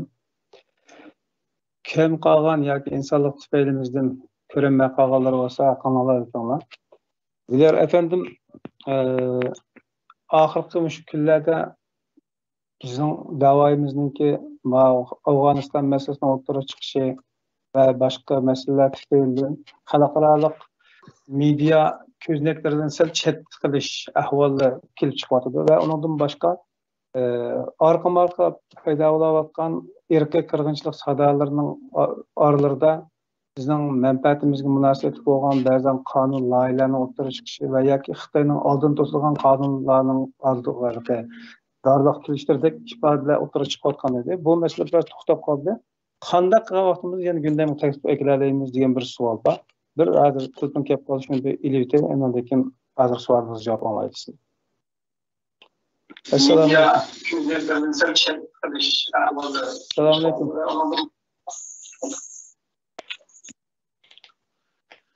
Anlayotgan bo'lsangiz, ko'rayotgan programning ovozini aytib, telefon qilaman, agishingiz sizning ovozingiz anglandi. So'zingiz desangiz bo'ladi. Ha, bo'ldi. Men ham sizni YouTube'dan ko'rib, shu meni telefonim qaramadi debdimi? Qaragan bo'lsam, maxsus javob. Savolimni so'ray. Ya, men qaysimin o'zimni tanishtiraychi, ismim Anvar mening. Endi mening so'raydigan savolim amaliyotda bugun to'rtta savol chiqqanda ham hozir ikkisini so'rayman. Ikkisidan birisi ziyoratlik, birisi savol. Abi ham bu yaqinda diqqat qilsak, masalan, sizga bizning Sharq Turkiston islom harakati bor. Uni Xitoyninki yaqinda bir chiqqan yangi aniqlamasida uni East Turkiston Independence Movement deb yozyapti. Hozir Xitoyninki inglizcha medialarda. Ya'ni burunqi East Turkiston Islamic Movement emas, hozirgisi East Turkiston Independence Movement. Ya'ni Sharq Turkiston mustaqillik harakati edi. Undaqda bundan keyin ham biz o'zimizning musulmonligimizni oldiga chiqarib turib da'vo qilishimizningki ortiqcha bir ahamiyatni tugatgan bo'lamdi qandaq? Yani bunu təhlil qılsaq qancha suallar çıxdı bu yer. Ondan ikincisi abiyam Dilyar efendi kıyafet meselesini sözüldü. Yani Türkiye'dekilerninki yüzünü uğruvelişi, o bu deb. Ondaqda biz Uyg'urlarninki dünya ko'rsatmoqchi bo'lgan imajimiz qanday bo'lishi kerak? Masalan, Tibetlar qarab boqaylik, Kürtlar qarab boqaylik. Hatta Tibetninki, sürgün hükümetinden başkanınki, Sangaylarning o'zining milliy kiyimlaridan chiqadi shundaq-ku. Odatda hammasi siyosat qilayotganlar normal o'zining g'aribcha kostyum bo'lib kelsin, ama siyosat qilganda o'zining qiyofati bilan. Ammo bizninkida hozircha bizning bilganimizdan Salih Hudayat, G'ulom Osmonlardan boshqa, ya'ni bir qanchalardan boshqa o'zimizning do'ppisini kiyib, kanal ko'ngilga kiyib bizni siyosat maydonida namoyon qilayotgan siyosatchilardan qanchasi bor. Masalan, Dilyar Musabayev efendi bir qadim do'ppi kiyib siyosiy maydonga chiqib vaqtimi? Ondaqda biz o'zimiz bir imajni yaratishga tirishmagan ahvol ostida qandoqchiga berib, Aşağıdaki bir qancha Uyg'urlarning chiqqan bir shu Turkiyadagi hijab singillarimiz var.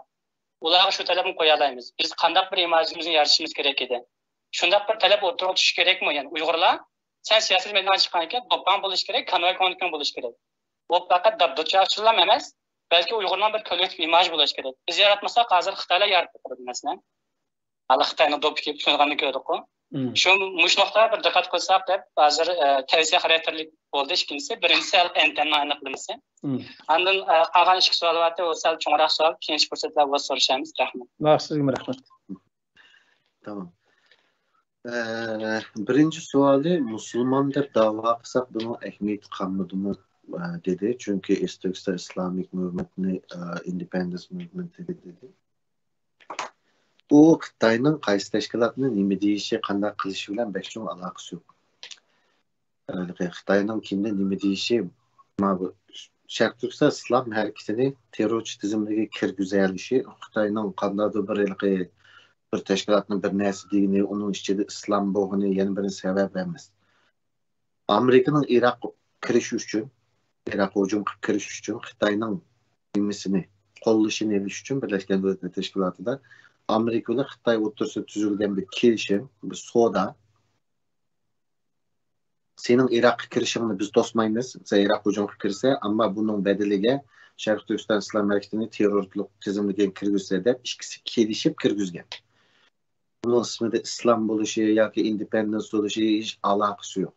Bu Uyg'uriston inson haqlari tashkiloti bo'lgan bo'lsin, ammo mesela bir qo'lida qurolli tashkilot bo'lsa, uni yana kirgizadi. Ism bilan aloqasi yo'q uning uchun. Endi musulmon deb da'vo qilishimizning ahamiyati qolmadimi degan, bizning musulmon yoki emas deb da'vo qilishimizning sababi Sharq Turkiston islom harakati va yoki boshqa so'zlarimiz uzilib ketmagandi? Men bormi? Yo'q. Tamam. Farmon. Yani onun nimesi nim bilen emasçı musulmon deb da'vo qilishimizning sebebi teşkilatın münasebeti yok. Yani qarindoshlar, mandaqchi bek yaxshi bir nuqtani ochamiz amaliyotda bu yerda. Mesela g'arbning mediasi bizni Uyg'ur musulmonlar yoki Uyg'ur turklar yoki turkiy xalq degan shakllarda tilga olsa, bizning odamlar xafa bo'ladi-ku. Bizni nimishqa Uyg'ur musulmon deydi. Bizni nimishqa Uyg'ur turk deydi. Uyg'urlar desa bo'lmamdi deb xafa bo'lamiz. Amaliyotda musharda g'arb mediasining bizni uchun ijobiy o'ynayotgan rolini biz tushunmay rad qilyapmiz. Masalan, bunda o'ylanglar. Uyg'ur deb bir xalq bor, bular Uyg'ur, Xitoyning ichidagi bir millat, bular Uyg'ur desa yaxshimi? Xitoyning ichki ishidek anglanamdi. Yoki bo'lmasa Uyg'ur deb birisi bor, bular musulmon. 1,5 milliard musulmon oilasining bir parchasi Xitoy bilan farqli. Ve bular Türk, alavada yakın Xitoy bilan farqli degan signalni berishmi? Qaysi foydali bizga? Xitoyning ichki ishi bo'lib Uyg'ur deb bir millat va Xitoyning ichidagi mesela Uyg'ur Xitoy besib olgan davlatini degandek Xitoyning ichki masalasi shaklida qilib qolgan yaxshimi? Yoki bo'lmasa, yani demakchi o'g'lim g'arb mediasining bizni Uyg'ur musulmon, Uyg'ur turk deb atishining sababi bizning da'voimizga musulmonlarning, turklarning diqqatini tortib, bizni Xitoyning ichki masalasi sumurilib Xitoyning ichiga kirib ketishining ashunga qarshi bizni xalqaralashtirish maqsadi bilan. Biz ziyon qilgan narsa emas amaliyotda. Hiç kim aralashmaydigan davaga 1,5 milyard odamning, musulmonning ham turklarning aloqasini chetib qo'ydi shu. Buni g'arb medialari qasddan qiladi. Va Xitoyning nimasini bizning ishimizni xalqarалық olsun deb. Biz bunu to'g'ri tushunmay, nimishqa Uyg'urni musulmon deydi deb qabullab jurimizda. Bu bir. İkincisi imaj to'g'riliq yaqildi. Imaj bundaqchu. Türkiye'deki hanımlarning siyasetçi böyle görüşkende qanday imaj yaratımız, qanday obraz yaratımızını söylüşüştün burun siyasi kurulmanızda kurusuz aldı. Yani imaj yaratıdığan o nimini kim görüşüdü o yeterlik bilen. Aval kim görüşüdü, kim qaysı gapni deydi degan narsani iniq qilib bir kurulmani qurup chiqmay turib, dunyoning o beshida görüşkenlerinin turqi to'g'ri, bu beshida görüşkenlerinin xato deb hukm kesamaysiz. Ve o ayollarımı özgü vekillik kıldı. Uygur'un imajı vekillik kılmayı. Dünyanın hem yerdikisi özünün nimisi vekillik kıldı. Çünkü bu ayollar Uygurlarının yaşayan Türkistanlıklarının sayılgan taşkışlar minister emez sürgündeki. Şunun için sizi Uygurlarının bizden halkımızın imajını buzdu. Sen yüzünü aç, sen işten kötü, sen şepkanı düşer o hukukunuz mu yok? Ve ular işkimli vekillik kılmayı, özgü vekillik kıldı. Mesela Lobsang Sangay saylangan baş minister. Bu ayollar bizden saylangan baş ministerimiz ya taşkışlar ministerimiz emiz. Tamam bu bir. İkincisi Uygurlarning kiyip durup siyasi sahnege çıkışı degan meselede şu ameliyatda ben biraz teatrini düşündüm. Teatrini oylayayım. Çünkü Lobsang Sangay özünün baş ministerlik sayılımında yoki özünün kültürel faaliyetlerinde milli çıkıyordu. Ama Amerika'nın Aksaray'a kirgen vaxtıda yoki bir yer bağında milli çıkışmaydı. Garip çıkıyor. Bunu belki hazır düşündürüş biraz test buluşu mümkün bizim halkımızda. Mındaqda bir ulusning umurtqi milleti şu dünya hazırkı zaman medeniyetinin aşna böyle beslişip durup kiyim. Mesela ben de düşündüreyim. Jonahay'daki jığında Xitaylar milli kiyimini giymeydi. Çünkü ular ulusunun umurtqısı deb qaraydi özünü. Assallıqlar giydi. Mesela Türkiye'de faaliyet olganda da siyasi başka faaliyetler olganda Türklerinin milli kiyimi var ama giymeydi. Assallıqlar giydi. Amerikalıqdı mı yoki başka yerde mi Indiyalılar başkalar giydi. Demek çoğunun eğer biz Şarkı Türkistan ulusunun umurtqi milleti olsak biz xalqaro sahnada, xalqaro siyosatda dünya rehberleri qanday chiqsa biz shunday chiqishimiz kerak. Bo'lmasa bir astalliq millatdek, bir indigenous peopledek imaj yaratsak bo'lmaydi. Shu Xitoyning Jonahay'dagi yig'inida Xitoylarimizni panchilisi kiymay, kostyum kiyib o'tirdi. Qatorasiga astalliq millatlar o'tirdi. Indigenous people'lardek. Bu ameliyatda bu yerdeki siyasetin tertibi abay kıyırınışımız digeninin ne teatür oldu? Cevabım için.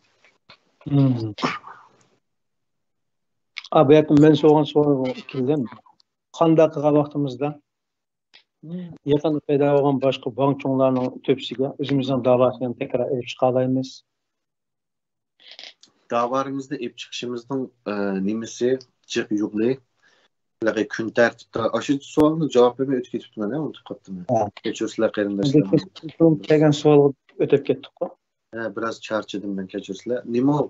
Shu oxirgi savol olsun tegdi bu. Hozircha bizlarga shunda yaxshi lokal kelgan bizning kun tartibimiz eng beshib turayotgan bir mezgilni menimcha xili unumlik ma'noda bak unumsiz emas. Bu yerda tashkilotlarning nimasini haqiqatan xizmatlarini tabriklaymiz. Ammo kun tartib almışı mesela virus çıkandan tartib ve başka narsalar bo'lgandan tartib kun tartib almışıdır aslında. Kim biz yanıla en aldaki 5 ya 6 kun tartibinin birisi şu bırak çıkıp ketmedik. Aslında çıkıp buludu hem de. Ama kun tartibde davamlı şu tutup duruş için tiriş lazım olur hem de hemimizge. Onun kendinden hem de bir kanda bir alaydı bir narsa bilen kılımız desek menimcha medialarni yana nimani tortiverdi diqqatini davomli. Onun kendinden biraz aldığı iştirilip bulduğun ne olsa mesela bu içivatta Uygur soğutu buluşu mümkün. Eğer de sağlık kıyırındaşlarımız kılvatkan cinayetçiler soğutunun ki eğer uyadın birden çıkmasa o resmi bir küçük şekilde olsun bir krizis peyda kılacak halkara sehnede. Bu teknik çok olgun çıkırdı. Şuna bizning hozir xalqaro kun tartibga xalqaro siyosatiga bir narsani shalaqada tahsili sunadigan butun diqqatni bizga shalaqada buraydigan menimcha biz ojiz Turkistonliklar biraz fursatdan foydalanib fursat kelganda beshimizni ko'tarib degan bu fursat 10 yil 20 yilimiz necha oyda bir almışydı hozir bo'layotgan asosiy masala. Aşındak mağımız dep o'ylayman de ama bütün dünya Afganistan'ı yoki Türkiye'ye o'tni, Gretsiyaga o'tni hamını tashlab qo'yib bizni markazlashtirib so'zlaydigan biz biroq diqqatini bura olamdik desak, o menimcha kuchimiz yetmaydi unda qilishga.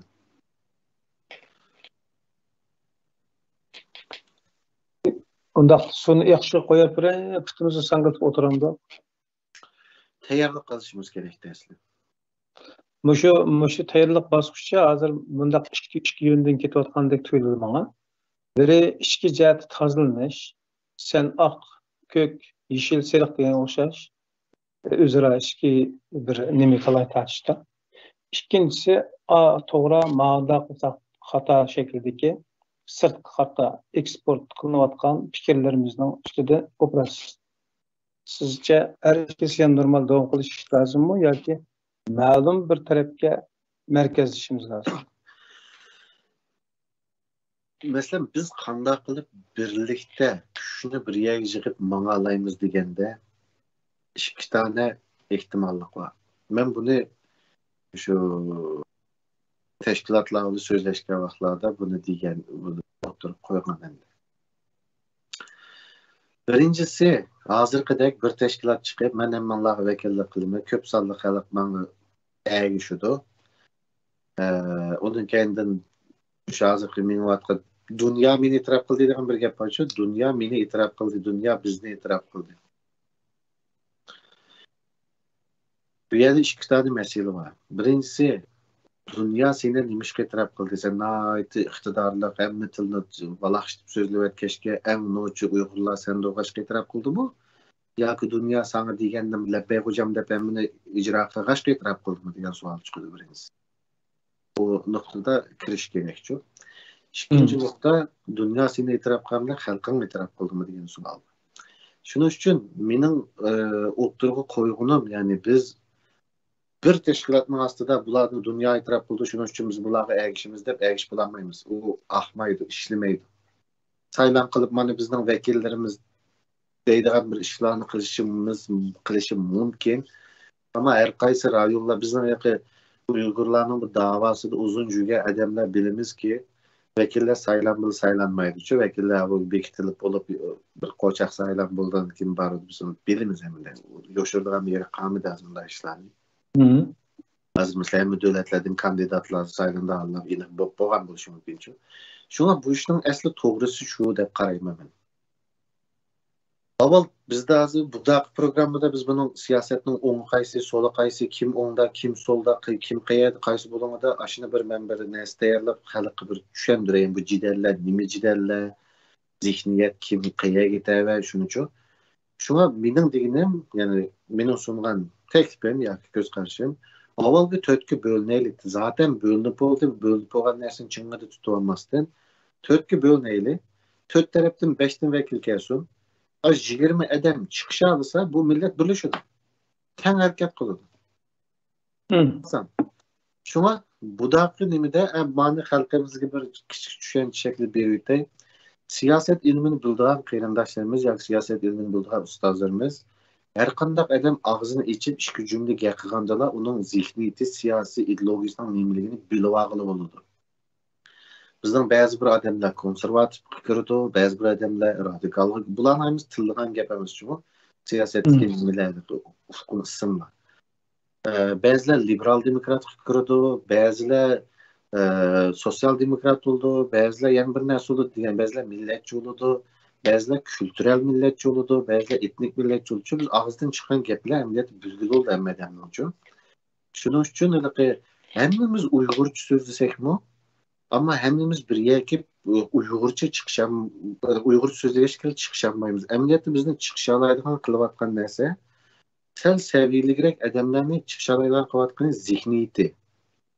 Agar zihniyat ideologiyasi o'xshash bo'lib chiqishganlar shu bo'yicha chiqishadi. Agar ideologiya bo'lmagandan keyin uni nima birlashtirdi desa, jutuvozlik, dasturxondarchilik, ya'ni biz nima degan narsalar uchun. Shuning uchun qaysi ideologiya qandoq o'ng degan nima, so'l degan nima, Sharq Turkiston davosining markazi qaysi, o'ng'i qaysi, so'li qaysi, shu to'g'risida men bir ko'rinishlik bir narsa qilib, hatta bütün siyasetçilerin beşini kesip elip kim qayerda turdi, kim o'ng so'l shu kallamdagi shu rasmni inshaalloh bu da xalqimiz bilan o'rtoqlashib bu jidallarning sababini ko'rinishlik uchun do'stga ko'rsatib, ma sababdan so'qishadi deganni bir tushuntirishga tirishaylik inshaalloh. Ashibek muhimki.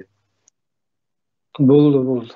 Hozir ma gapingizni anglab, insonning mingisining o'ng mingi so'l mingi deb ikki bo'lganlikdan iborat ba'zan funksiyalarning jiddiyatini, zaruriyatini aqlimga bir tashladi.